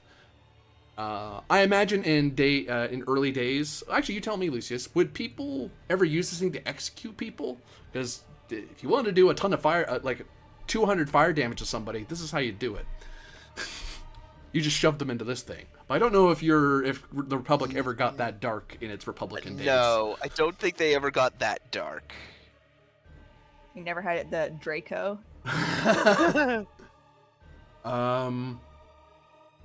So it is. I feel like there's probably a story or two of someone getting burned in this thing, but it doesn't have anything to do with like. It's not something someone legally did. It's something a villain did. It was some one-off like crazy story. It's the kind. Yeah, it's the. Oh god damn it! Ah, I did it again.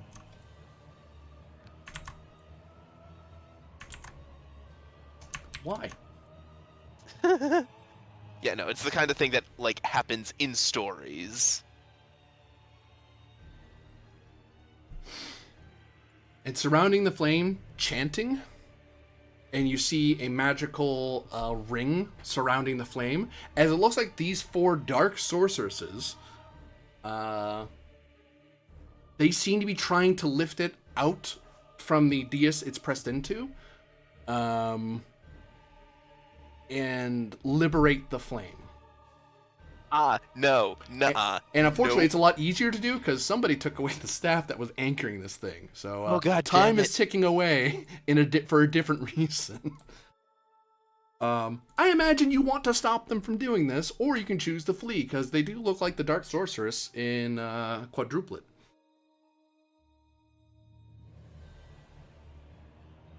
You all away from the eternal flame.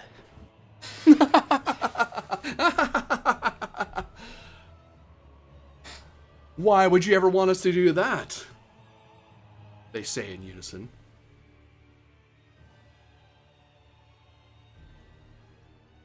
Because he said so. And I am Lucius Avantis of the noble house of Avantis. You can't stop us. You can't stop me. The flame shall burn, you see. We'll see about that. And I assume we're getting into combat. Initiative, yep. Cool. So one of you's rolling for your team initiative, and I check to see what their initiative number is. And then we all assist. Yep. Who is it that's... I think it's Aether that's got, like, the real good initiative, right? Or is it more now? It's me now.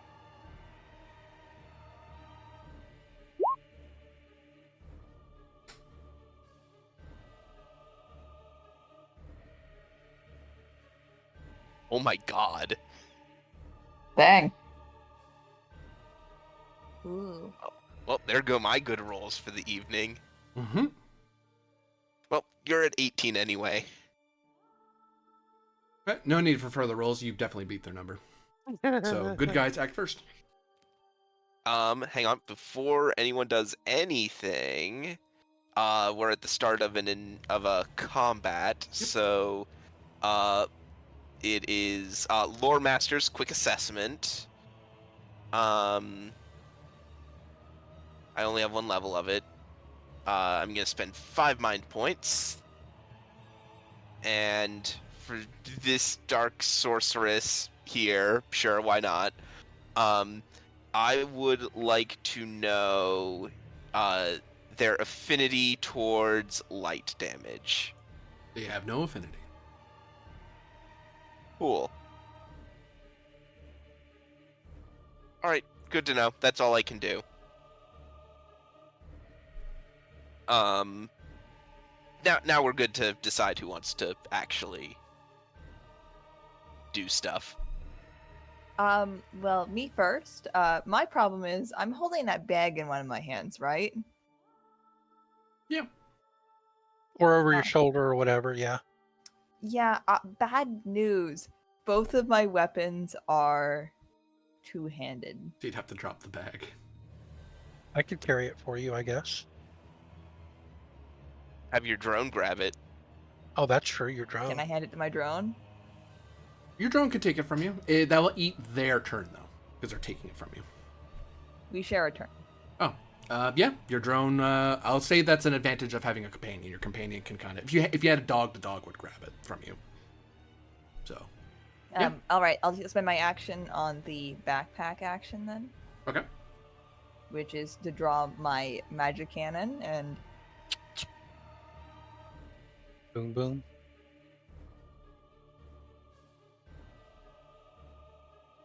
Believe that lets me make a single attack with it.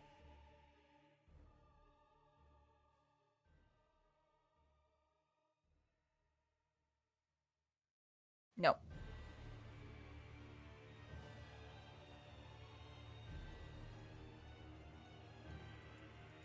I have just drawn it, and that was my turn.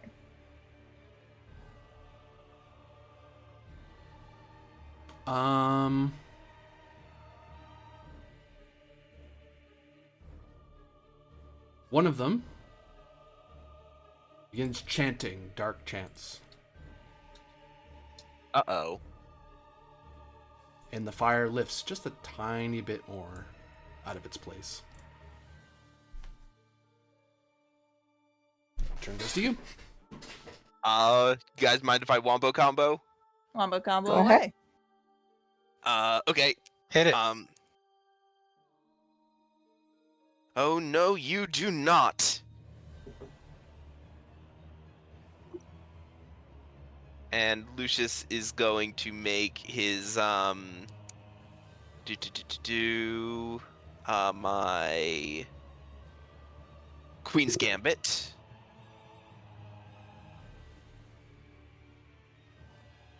So I'm free attack with my lance. Bleh. Doesn't matter. Whether or not I hit that wasn't really super important to me. It was just a thing I could try and do. Mm-hmm. Then after the attack is resolved, I can immediately use my charging cavalry, spend 10 mind points. And is there anyone specifically who'd like to take an action to do an attack? I mean, I can. Yeah, sure, 7. As Lucius is like sort of trying to get at her, and is clearly not having much progress, he whirls around and he says, "Okay, this is a bit harder, but at the very least, I distracted you. 7 now." And he's gonna go. Bang. Bang. And hits or Only You're- 15, because only- high roll is 0 for that. 15 ain't sneezing nothing. It strikes as the icy bolt lances out toward her. You see that the swirling mists around her roar into fire and melt away some of it, but it doesn't protect. It doesn't give her complete immunity, so it keeps going and strikes her. She is resistant to ice damage. Good to know. And then I will immediately, because I just used charging cavalry, or I'm sorry, because I just used charging cavalry, I immediately get to do crushing chariot. Moore or Aether, who'd like to go? Do you have anything pressing you'd like to do more? You can go. That's okay. Okay, then Aether will be next. Yep, sure. Oh, and not that it super mattered. Just remember, when you do your free attack that I give you, you get a +5. Right. So I get a +5 first and a free attack, and then I take my normal turn. Well, no. That was aimed at 7. He forgot to mention Oh, it right. earlier. Yeah, I forgot to Okay. mention that 7 would have Or gotten I a just get +5 my to turn that. now, right? Yep. You Yeah, get to you take your get your turn turn. instead of the enemy taking their turn next. Okay. Just a clarification point for our actual location. Are we actually still in the ocean, or are we over the ocean surface? You're within the temple that's resting upon the ocean. Okay. We're in a Then, physical location. Right. Well, I mean, the reason why is because I could pick between either becoming amphibious, which will now enable me to breathe underwater if we were in the ocean, or I could become able to fly. And I'm going You- to choose able to fly in this case, I think. Because you are within Actually- the building now, yeah. Or I could take the ability to have unarmed strikes gain multi 3. That might be That even would be better. really good. Yeah, I'll do that. Okay, so I take increased insight, increased defense score, and increased number of attacks. So I grow additional attack limbs. With Theriomorphosis first. I can do that as a free action now, since I've mastered Theriomorphosis. And with my action, I will cast a spell. And that spell is going to be... oh wait, I need to spend health for that. Hold on. So 1/3 of 47 is what? I'm spacing out here. That'd be like 16, 15. It rounds down, so 15. And then half of that is 7, so I spend 7. Yep. So I spend 7 health to do the shifting. And then casting my spell is going to be Clones of Light for 30 magic points to create 3 more clones of myself that can do everything that I can do in physical attacks. And then that's the end of my turn, but then my dupes will each have an action of their own later.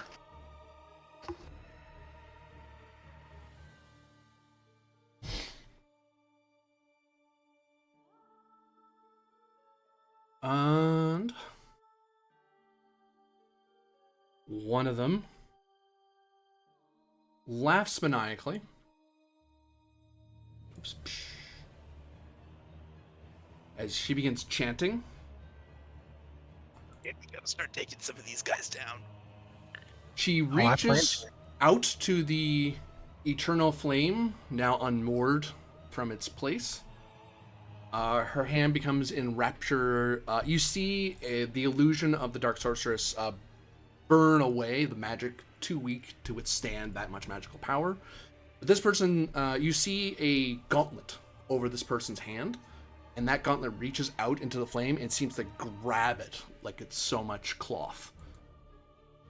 And then you hear a voice, not that sounds like the Dark Sorceress, but has another voice mixed in with it. Flame of Oblivion! And this person whips it out, and a massive whip of fire and darkness lashes out across the room. As every one of you... Actually, they still have to... it's multi, but they still have to hit somebody. So they have to focus on who they think is the easiest to hit. They will swing at the person who doesn't look like they're wearing armor. Aether looks like a monster. Lucy says bodyguards. Zevin or more. Zevin's closer.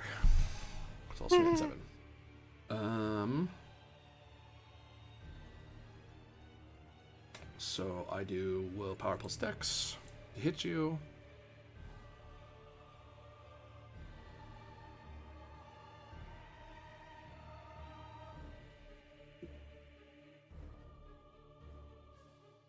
Please miss.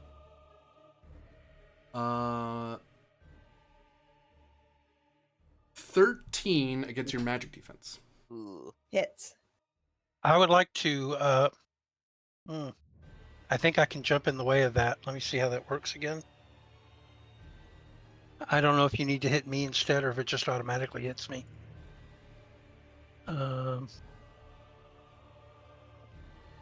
Guardian.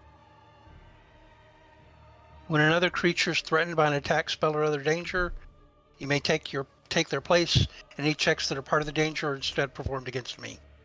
I can only do it once though, but I will leap in the way and take the hit for you. What AC did you hit, or was it magic? Magic defense 13. Magic defense 13. Is it exceed or meet it to beat? I'm trying to remember. Meet. You're the target number. The target Meet number? beats. So meet Okay, then, beats. Yeah. Nope, you do not hit me. My magic Magic defense is currently 15. Ah. Oh. That's why I buffed my my inspiration stat die. So I also gain magic defense when I transform. I'm trying to be a very good tank.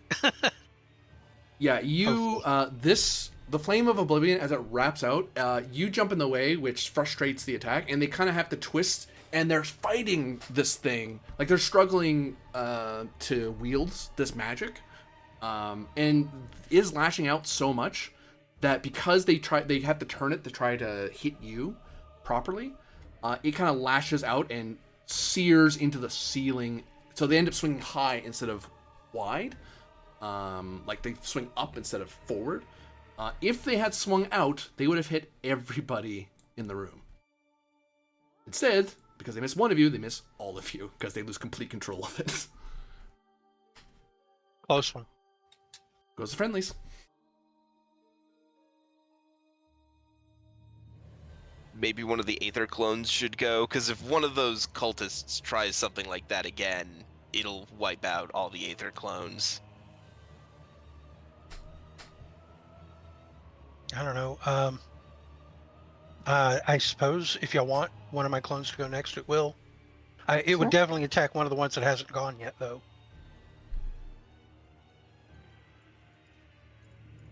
Y'all want a clone to go next, or Yeah. does more want to go? Your clones can go. Okay, one of the clones will attack this one. Yep.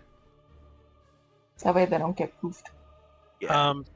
If it can do anything I can do, it can also do multi, which means it can do a multi 3 attack and hit 3 of them. Which I believe is what I roll plus 0, but it attacks all 3.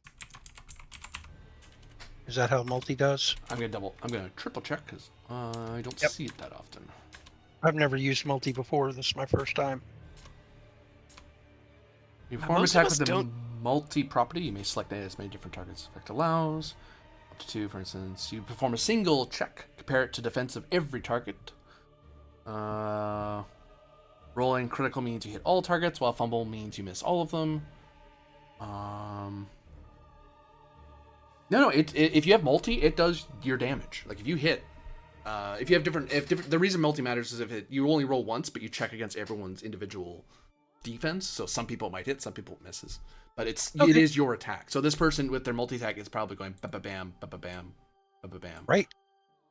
Okay, then it's going to be that, unarmed turned into a weapon kind of a thing. So it's physical attack. Let's see, unarmed. Here we go. Oh, does a 15 hit their armor? Good damage, though. I'm pretty sure it does, but let's triple check. Oh, yes. Okay, and all 3 of my targets suffer 20 physical damage. Bam, bam, bam. So which are your 3? The top 2 and the one that did that trick with the fire whip over here. Okay.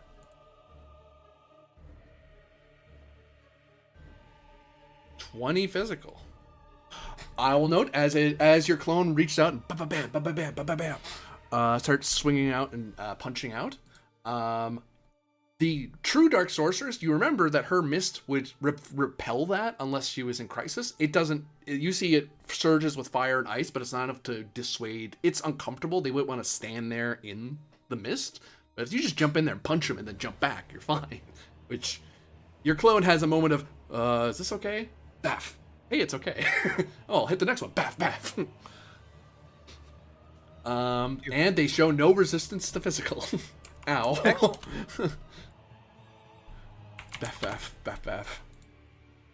That's good. Baff, baff. So, bam, bam, and then they end punching this one. Okay. Thanks for Ow. looking for that up for me, by the way. Thank you. I think the last one I think Zevin had that ability once upon a time. Yeah, she just can't use it with her main gun. Ah, that is a pretty cool effect. Yeah. This one.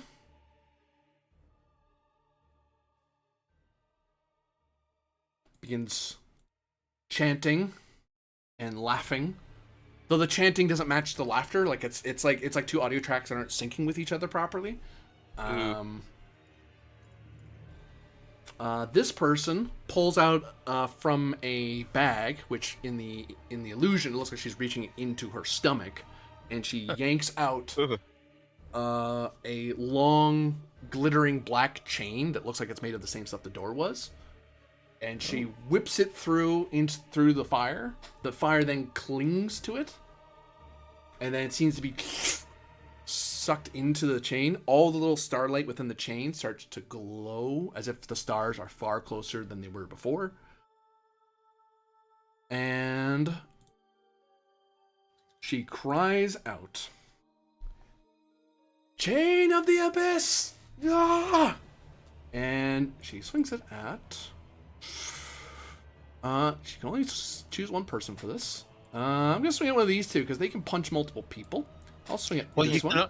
Unfortunately, you can't pick which one you aim at. You just aim at an Aether, and it automatically gets one of my dupes. But I pick which dupe goes, I believe. Let me double check the spell. Like, unless she does... Oh, yeah, you're right, yeah. Yeah, she has to do a steady check to bother. Yeah, because as far as she doesn't know which one's name. She still has to roll to hit, because she can just whiff and just miss anyway. Yep. That's and do they all have my same armor class, then? Mm-hmm. Okay, good. I forgot my numbers. Willpower plus dex. Ba-ba.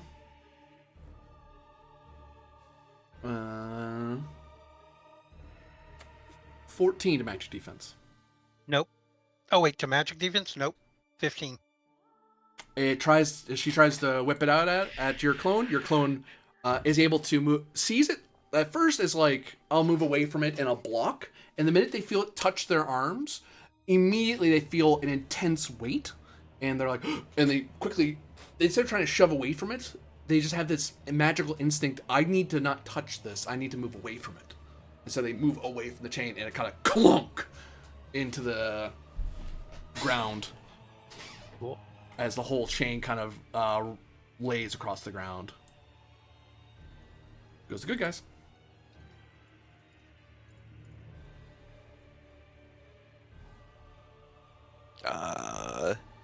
There are 2 more Aether clones and more. Yeah, who do we want to go next? Okay, if you want another clone to go, she will. Yeah, because those clones can go poof real easy. That's true. Yeah. I mean, we want to get as much damage out of them as we can. I agree. Okay, well, second verse, same as the first. Attacking the same 3 targets with a multi-attack 3. Yep. Get to my attack thing and roll it. Does a 14 hit them? Yes. It's another 20 damage to all 3 of them. Ow. Bam. Crisis. Yes. Bam. Crisis. Ooh, yeah. And bam. Crisis. Baff. You notice at this point the illusion is far more easy to see through. You see people in purplish robes with Sorcerer King's Coriostellum runes. Lucius, you recognize these people as cultists who still use magic in Corio. Or in Coriostellum. These are the very few spellcasters you ever see. Oh. And these are the robes are indicators that you are qualified to wield magic. Like you kind of need need a license. Are they like a Greek mystery cult? Yes. Oh, that's awesome. I told you they were a cult earlier. You didn't believe me. But circling around them... I just said I found it highly improbable. And you see that sounds like you didn't believe me. Sorry, go ahead. You see around them that I will say that the color of the robes of that purple, the purple actually isn't a proper dye. One, it's a royal color. Purple is not something those of the Republic wear. Red's the Republican color, as it were, whereas purple is a monarchical color. So you can imagine it's one of those. We don't wear purple. We just don't. For a sorcerer to wear it is to say that they are loyal to the Sorcerer King, or they believe in reviving the Sorcerer King. So it's one of those mystery cults that's it's not definitively illegal, but you'd never make it's a taboo. You'd be shunned for it. You'd never make it to public office. You'd never be trusted. You could want to look into such things if you really want to, but don't expect anyone to trust you. And some senators may go out of their way to go after you just out of over caution. But yeah, these folk are like, yeah, a whole other thing. But those three revealed. This one still looks like the Dark Sorceress. Like there's still the illusion of her there. But you can see these three are would appear to be very skilled battle mages who are actually wielding. They're wielding their magical items. They have bags and adventuring kits and stuff like that. But they all look very well disciplined and organized. Like you see them making quick signs between each other to indicate you do this, you do that, you do this, I'll do that. These are people who are used to fighting with their magic often. And these three at least seem to be wielding some sort of artifact in their hands. Like before I was hinting at it, but now it's obvious too. They're holding artifacts in their hands. Whether this one's holding an artifact, you can't see. It's not obvious that they're using one, but you can guess they probably are. That's the only way they'd be able to manipulate a ancient flame like this. That's it. This one looks around a little panicked, because that hurt a lot. They start to get a little desperate. They manage to maintain their calm. They steal their soul. They look at the others. They nod. Like a sort of nod of, I'm okay, I can do this. We can do this. That sorcerer draws a huge tome upon their hands and lifts up the other hand into the air, and they begin chanting what sounds like a prayer. And you don't see any magic immediately coming around them. You see a hum of arcane energy about them. And then, despite all the chaos around them, despite being punched and everything else, and looking woozy, they reach a hand straight down. And then it's as if they make a mimicry of grabbing at something invisible at their knees and hauling it up over their head. And you hear them say, "Conflagration of souls!" And you hear this huge rumbling sound coming from deep, deep within the ocean. Uh-oh. That doesn't sound good. No, yeah, it sounds does like they're not. about to hit us with something really big. Yeah. And the drone gets yanked over to them. And the drone just goes, no. "Ugh." The caster looks at it like, huh? Like, it just sees a bag that is jangling next to him and a little drone it doesn't recognize, and it looks at it confused. But thankfully for him, he did roll, he does maintain concentration on the spell, so the spell still happens. They still have to roll because it's an attack spell. They're gonna attack Aether because you seem that one might punch all of us again, and that's really they don't know what more does, so why bother? So I'm gonna cast my spell, and hopefully it will hurt the Aether clones. Oh well, the Aethers maybe. So I do. Oh wait, no. Is that correct? That is no. That's not correct. It's this. It's that and that. Yes.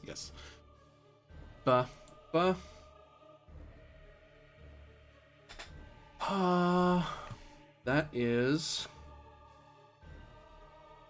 16. To your Damn magic it, just defense. enough to get me. Oh. Oh, just Finally enough. got me. So now you have to roll to see what you're hit if you're hitting a single target. As long as it hits one of you, it hits every target in the room because it's using an artifact to hit everyone. Oh, but I it has see. to hit So at in least other words, one of we're you all for it to getting- hit. Because if it misses one of you, it misses everybody because the spell doesn't work. Okay, well I guess it gets everyone then. All the Aethers go poof. Yep. Well, at least most of them got to attack first. Which that's very annoying. They don't even know how bad that is. Like, oh, hey, look, I killed 3 of them. That's amazing. No, that's not what happened. You don't know what spell the Aether's using because why would you? Well, the good news is I can cast it again, so. Yeah. Oh, they can't do that again. It's probably a once per fight power. No, it's not. What? It's a mana spell. Oh no. that's not fair. So that is 26 dark damage to all of you. I'm immune. I am resistant to dark, What do you- thankfully. What do you mean you're immune? I mean, I'm immune.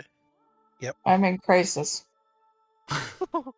I have a combat tunic of darkness immunity. What was it, 26? 26, yep. Okay. So I take 13. I believe you're in crisis now. Oh, yes. So Morduncan and Aether are both in crisis. I believe Zevin's in crisis. Yeah. Yeah, and Vibius and Brinius are able to kind of they move close to you, and between the three of you, you're able to weather the storm. And they look surprised that they're not hurt, and then they look at. There's a sense between the three of you that you realize more now than ever. They never really knew this before, but now it's clear. The three of you, the Fabula within Lucius Avantus spreads to those loyal to him. And it has to be this true devotion, not for power, not for glory, not for gold. They actually have to trust you. And really, out of everyone, out of all your soldiers, Vibius and Brinius trust you inherently. They'll never betray you. Something friends we made along the way. So they're idiots. Oh, Ow. Sorry. I couldn't rude. resist. It was such a good moment to tell that joke. I'm sorry. Who's the more foolish, the fool who follows him? Right. My apologies. That wasn't serious. But That leaves more. more Duncan. Let me guess. She's got a huge heal in her back pocket. I Or mean, an I could. alchemy. We could Well- certainly use it. I mean, we can. You can also go after the drone, and I can heal next turn. Well, but they're gonna start the next round. Ah. Yeah. Yeah, they're Yeah. going to go first. Second, please. I'm looking for the thing. That was cold.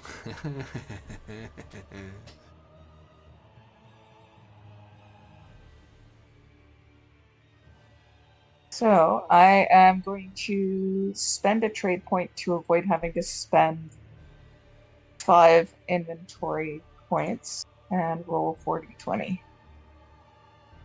As you start mixing together an alchemical concoction. Oh, huh. I Well, hope that's a roll. that roll is kind of forcing your hand a little. A lot of twos. Is it a bad roll or what? What's that mean? Yeah, it's not great. It limits her options severely. Can you spend Fabula to re-roll them or no? I don't Not think really, so. no. Yeah. Oh, that's not great. Dang. Alright, well, that is unfortunate. I can only really heal one person, or who looks most injured of us? Would that be Seven? You know that Aether and Zevin are both in crisis. 2272. Okay.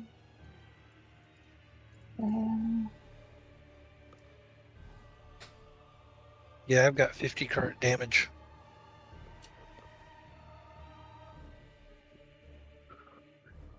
Alright, Seven, you can recover 30 HP and 30 MP. Oh my god, thank you. Because you But look... if you're healing MP too, you may want to heal Aether.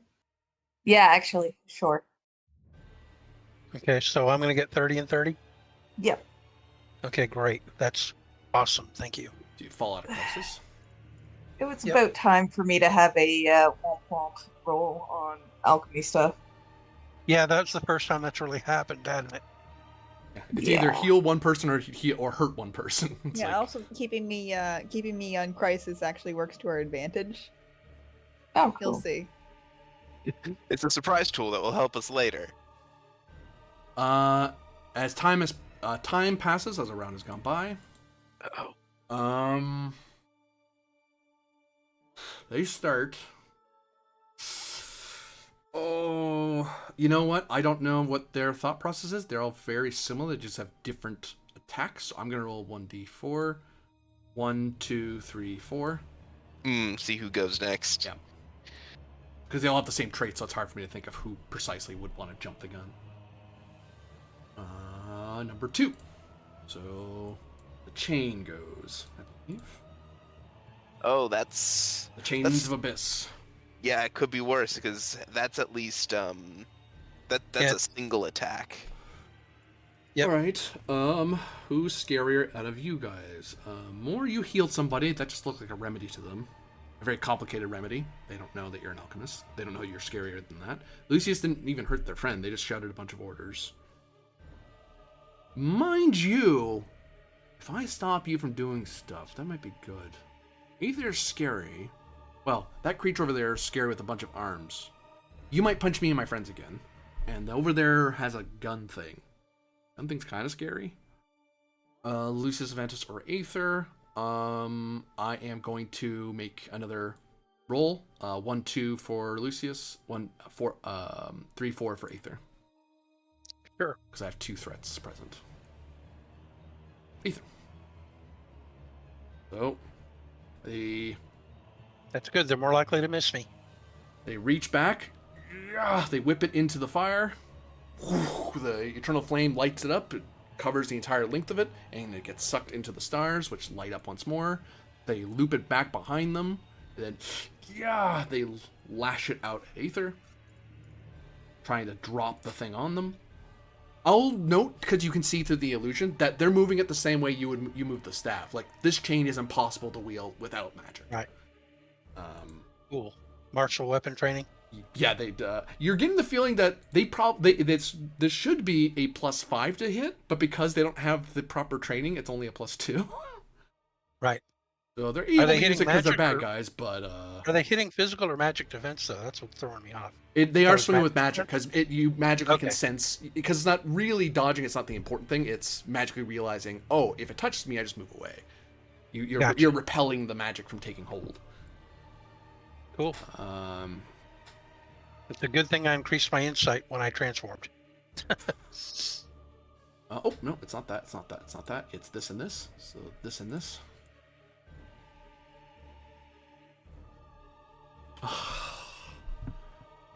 That's 13. Nope. No, you wasted your turn, you fool.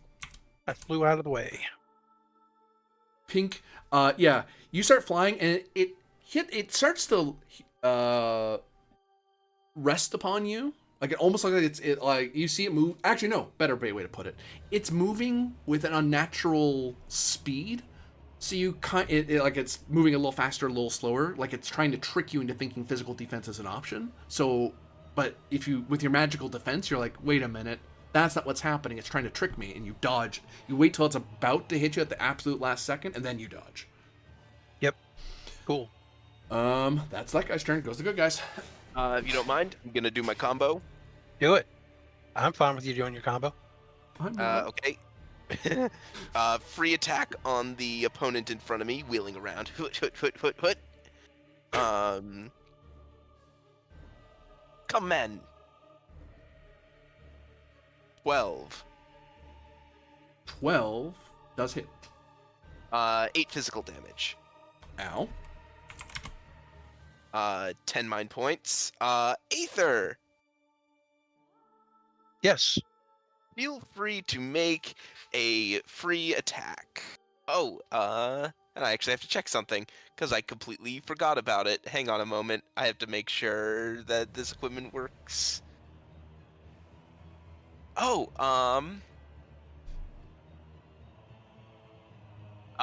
we'll get to. Oh, you're at full mind points anyway. Yes.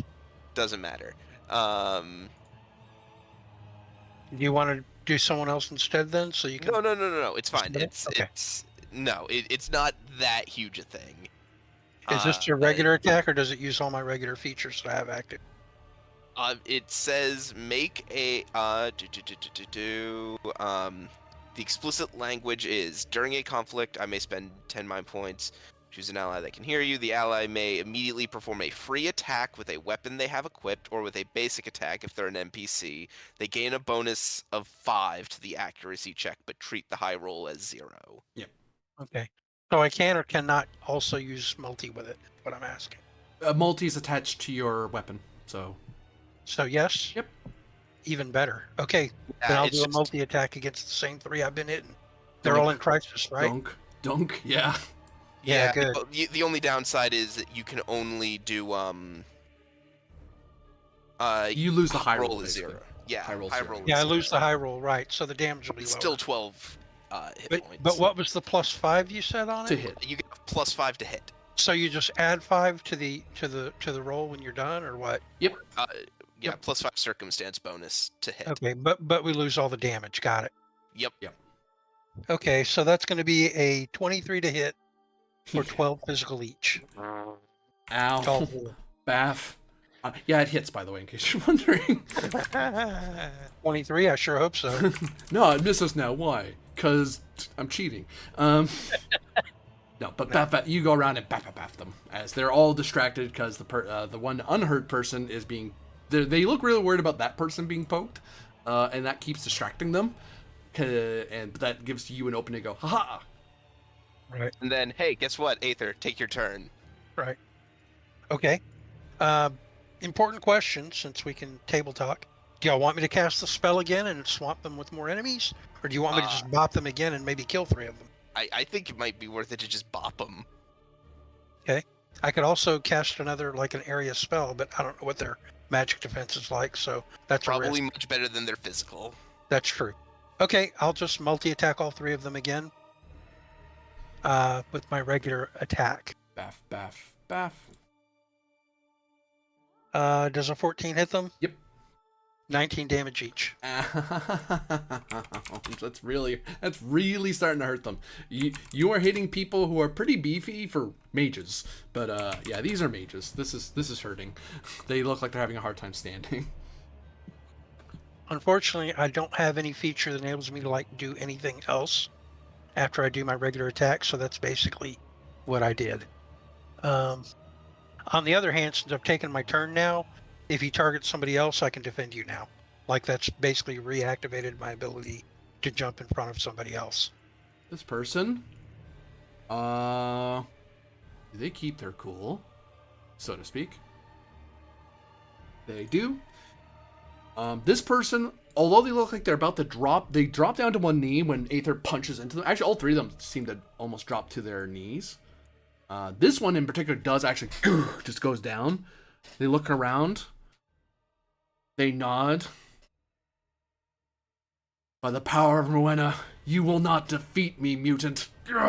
And they lunge out with their gauntlet and reach into the fire. And they attack you because you're the one that's pummeling them into the turret. Sure. God. When he calls me a mutant, I'll be like, wow, racist much? I mean, a little bit. They are the bad guys. No. Oh, you gotta be kidding me. A doubles. That means they extra miss. Does he hit his buddy?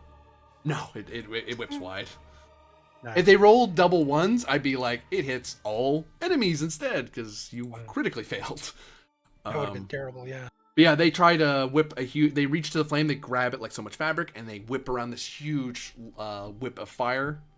And they're so exhausted. They're struggling to keep it under control. It just kind of they end up having to let it go, and it goes wee and burns into these plates, and then kind of fizzles out. Excellent. That was that person's turn. Good guys. 7 or more. Oh, I'll go. Okay. First off, I'm in crisis still, so I can use this. Emergency item. And she's going to reach into her bag and ruffle around. She's going to pull out a little magisphere. which is also an inventory action, so Okay. it counts. And I will use heal. Nice. On me and more. So you both heal 50, I believe. Ooh. Yes. 50. No. Sweet. That was But fantastic. that is only my Awesome. first trick. All right, now you get another action because of that. Cool. Both fall out of crisis. And then I still have my action. How the Which- turns have tabled. I am going to, in this way, I'm going to say, Oi, oi, get your hands off my little buddy. Huh? Looks over as they look dazzled. They look at the drone, look at you, and what happens? I am going to, according to my mastered tinker, I have quantum magic cannon, which means I can. You said these things are resistant to ice, yes? Yes. I will create a new magic cannon. They're Those are probably the- immune to the 4 elements that we dealt with down below. You could gain multi 3. Yeah, but it's a damage the resistance against. Oh, I'm gonna swap it to bolt. nice. Crack. And that hits. It would seem. Nope. Stop. No. Stop. Sorry, I clicked a back button and almost left this page. We've all done that before. Been there, yeah. They show no resistance to bolt. The mist acts like it's, but you notice that it's not the mist that's protecting them. It's their robes that are giving them that are giving them resistance. It's not. Unfortunately, the robes are not resistant to bolt damage. And crack. This person goes down, and the book clatters to the floor. Yay. Nice. Oh, that's one of the ones that was gonna go. Yes, always target someone who hadn't gone yet. Thank you very much. Your drone beep boops and moves away from that person. It's okay. They can't hurt you anymore. If they do, Little I'll little crush buddy. them. The funny part is when you said that, Aether actually thought you were talking about her. Oh. Chanting, much chanting. They stay focused on the mission. The clock ticks down as the flame rises higher and higher. And you get the feeling if that clock empties, this person will have control over a Eternal Flame. eternal flame that does 200 fire damage. Can't let that happen. You do not want this person to have this. Bing bong throws the flame at you and you explode. Boy. More Duncan. Right. You know, I'm just gonna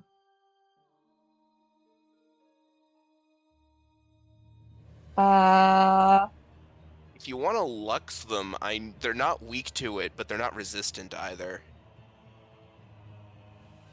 how many of them are there left? to go? 3. 2 of them are very low.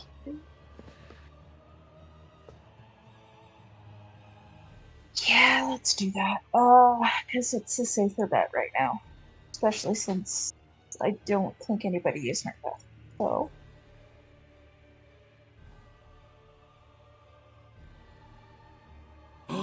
Phew. And I will spend 30 MP to hit all 3. I have to look up critical success when you hit people. I don't think we've ever had that before. Do you still get a what do you call it? An opportunity too? I don't know. We'll see. I sure hope so.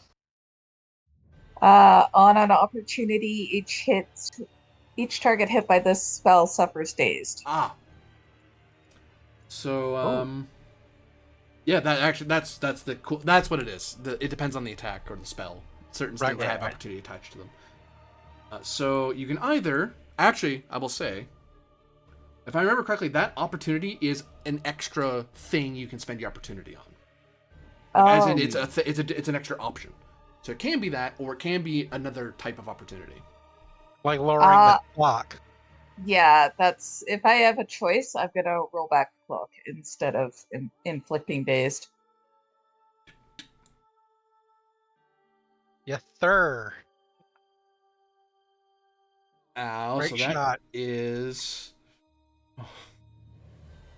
23 light. Pew pew.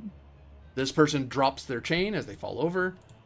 This person collapses to the floor, and the gauntlet, when they hit the ground, the gauntlet shrinks, and you hear a crunch. And then the gauntlet is not attached to them anymore. This person takes the damage. Ow. They are not in crisis. I will note that choice prevented this person from getting, because they would have ended the round would have ticked down a wedge, and then on their turn they would have reduced one of the wedges to 0, and they would have had the flame. So, Close. as much as they get to go first, their only move right now is get the Taking the flame, clock. because this is the only way that's the only artifact they have, is get control of the flame. So their second turn is, well, end of round, one wedge goes away.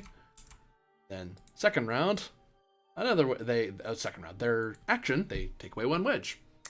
Wait. If they went last turn, doesn't that mean we go first? More went last turn. Oh, okay. Yep. So I have the little things. Goes to friendlies though. I'll do my combo. I don't think it matters. Yeah. Well, maybe it will. Maybe It'll matter. You'll want to figure out the order you do things that might affect Yeah, your... because remember, I can do my combo, and then a fellow ally gets to take their turn. So, True. So, Well, since free. you're trying to maximize damage, I'm definitely casting that spell and making 3 more me's. Free attack. Hang on. I assume that misses. It does. But I am going. You know what? I'm gonna spend a Fabula. To what thing? To what trait? Origin, the Noble Republic of Corio Stellum. Yeah. You're literally defending a holy relic of your country, like you're supposed to. Like, you know, I'll re-roll the whole thing, because that's kind of a meh roll overall. Yeah, 5 and 2 on 2d10. Yeah, it's pretty garbage. That hits for 8. That's 8 much physical. better. Yeah, 8 physical. Dunk. They are not in crisis. Cool. 7.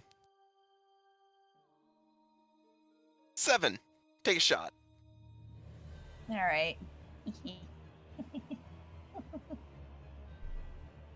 She's gonna kind of land the side here. And, kablamo. 15. About a bolt. 24 to hit.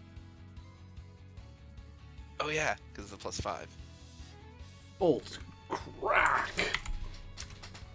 And But only the 15 damage. Yeah. This one is revealed to be the elder archmage among them. And you recognize this person as the magical advisor to the Avantis family. Oh fuckers! He would have, if you learned if you got a magic class, you would have learned magic from him, but you didn't. So you knew him as a person who taught you about magic, but you never learned. You learned about it from an academic point of view rather than an actual caster. You. Who dug up my onions? You. Turn remains with the players. No enemies have turns. Aether. Well, no, he did because he lowered the thing by a wedge, didn't he? No enemies have turns left this round. Oh, I see what you're saying. My bad. Yeah, sure. Aether can go. First of all, I'm going to do something crazy. Ah! No, I'm just kidding. I want a new character. No. No, not that crazy. I'm not sacrificing or anything like that. No. Yeah. I'm actually going to recast 3 Amorphosis to change the abilities that I get. Okay. Because Multi-3 isn't My- terribly useful. yeah, multi isn't terribly useful here. Exactly. I'm basically going to change out the multi feature for the Toxicophora so that I can have an opportunity or a possibility of poisoning my target when I hit him. Okay. But otherwise the same. And I spend 1/3 of my health to do that. So 1/3 of 57 is Oh, 17, 18, 18. So so 9? minus 18. No problem. Still not in crisis. And then I will, since that is a free action for me, I can still take my action. My action is to cast Clones of Light and create 3 more of me that surround him menacingly, along with me. Guess what they're doing when their turns come up? You tell me. They're tearing him a new asshole. To be impolite. It's the JoJo meme where everyone kicks him. Yeah. It's the JoJo meme where everyone surrounds him and kicks him while he's down. Well, roll the hit. They could miss. Well, I mean, they're not all going one right after the other. One of the other players might want to go. And That's true. they're not next. So, players, Yeah. it's all in your hands now. But you know what they're going to do?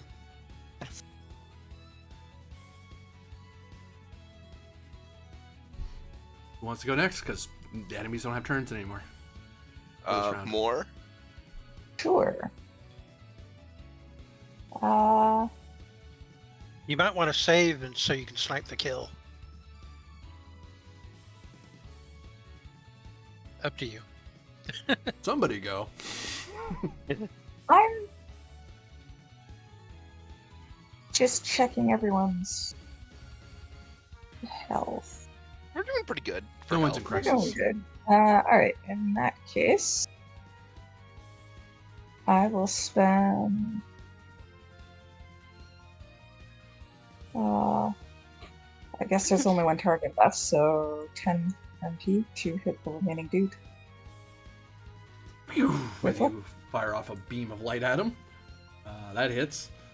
For 25 light. Phew. They drop down to 2 knees, still holding this dark tome wrapped in cursed leather. Pages emanating a dark purplish aura as the old Archmage is still desperately trying to chant. But it's not their turn, remains with the players.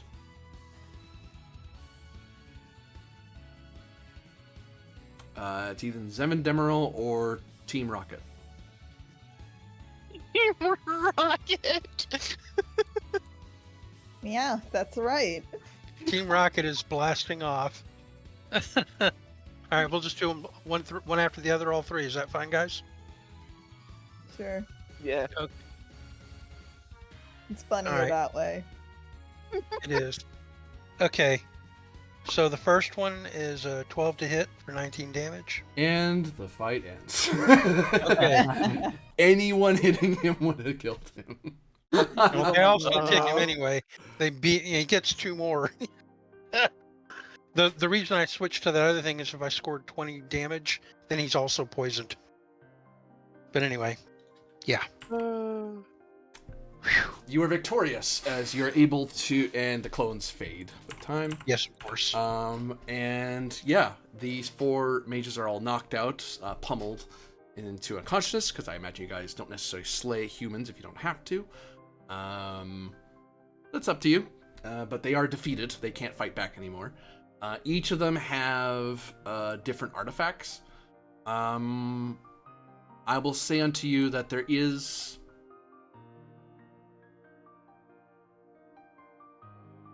a similar ancient Sorcerer King magicry to each of their items. So, and the reason you don't have to roll for that is because you guys saw it. You saw the staff of the Sorcerer King. These are lesser items that were built in the same era. So you can keep them, but if you wanted to destroy them, there's a flame right here. The most powerful forge in all the world, most likely. Well, not likely. There's probably some other forge hotter than this, but yeah, no, this is a 200 fire damage fire. This destroys pretty much anything. I'm going to leave that one to Lucius if he thinks destroying them is the right move. Because I don't know anything about this kingdom or what's really here. I just know what Lucius knows. If those relics had the potential to warp this fire and pose a danger to Corio Stellum, and given what I encountered, something even a fraction of the power of that staff should not be in the hands of anyone. The temptation is too great. Corby, I would like to ponder Mm-hmm.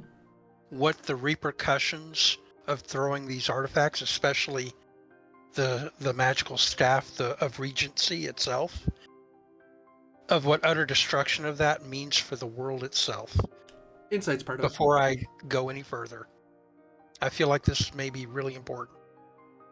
Insight's part of it, you said? Yeah, yep. All right.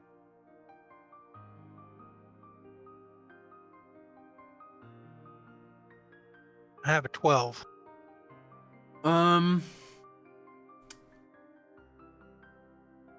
You will be of the lesser items. They are on the same level as, say, the artifacts from the Whispering Ruins. Right.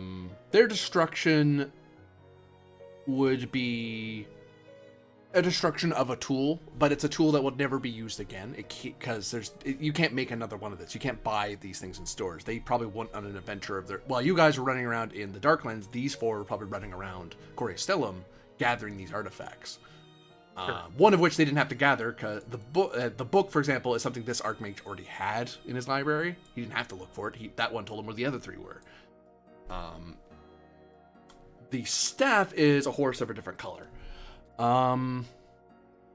The staff of the Sorcerer King is a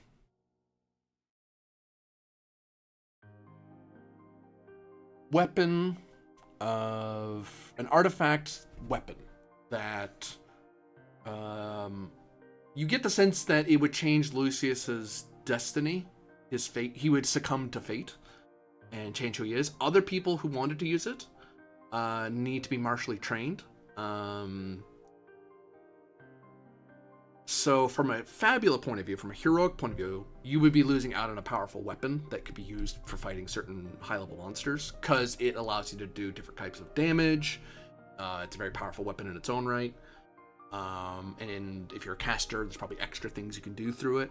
So it's a very powerful artifact item. However, if this thing falls into the hands of those with the fate of ambition, it will warp their fates to the staff. The staff's fate will overwhelm them. So anyone, someone like the sorceress, someone like the patricians. Beyond that, it's hard to tell. Like, if you put this into the hands of the duchy or the sultanate or the islands, you don't know enough about them to really know. You just know what you've been told, and you're piecing together. Okay, those ones aren't as scary. You're familiar with those kind of items. That one is uniquely scary, but it's also uniquely useful. These other four items are more useful for manipulating magical flame or magical artifacts. Yeah. They're really meant for this thing. You could use them for something else. I'm going to ponder, and I'm going to even ponder out loud on this one. Well, what if the staff were in my hands? I have no ambition to rule anything. I would only use it on our quest to save the countless realms. And as long as I held it, it would work towards the group goals. And I'll turn to Lucius and say, would that be acceptable?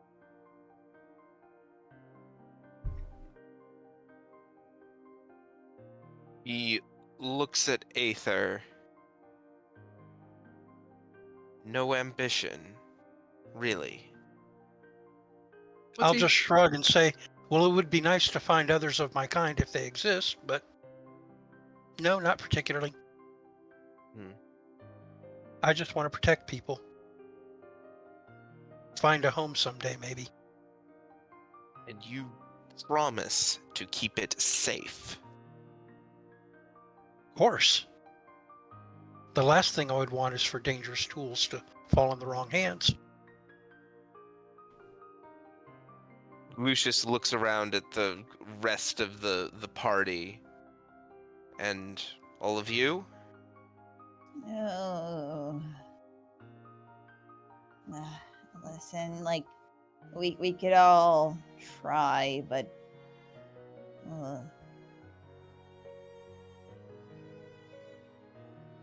well, I mean, we could just let you try, and if you get all wacky, I'll just knock you out with the stock of my gun. Put it back in the If my bag. personality undergoes some drastic change, you all have my permission to beat me up and, tie me up, throw me in a sack, and dunk me in the ocean, if that's what you think you have to do. I mean, but I'm not going to change. I already held it. Like in that order? Shut up, Phibius. Sorry. Yeah, you Like, did I've already held hold it, and I felt no pull to my, perceptions in any way whatsoever. I had no problem handing it to you before. And But I don't why- think it's why? affecting my mind the way it does yours, because I'm not the kind of person you are. Who got the bite touch? you say that, Lucius winces a little. And you, Lady Duncan? I'd be okay with that. Well, So be it then. I'll undertake the training to learn how to wield it properly in the future. I think it can benefit us greatly.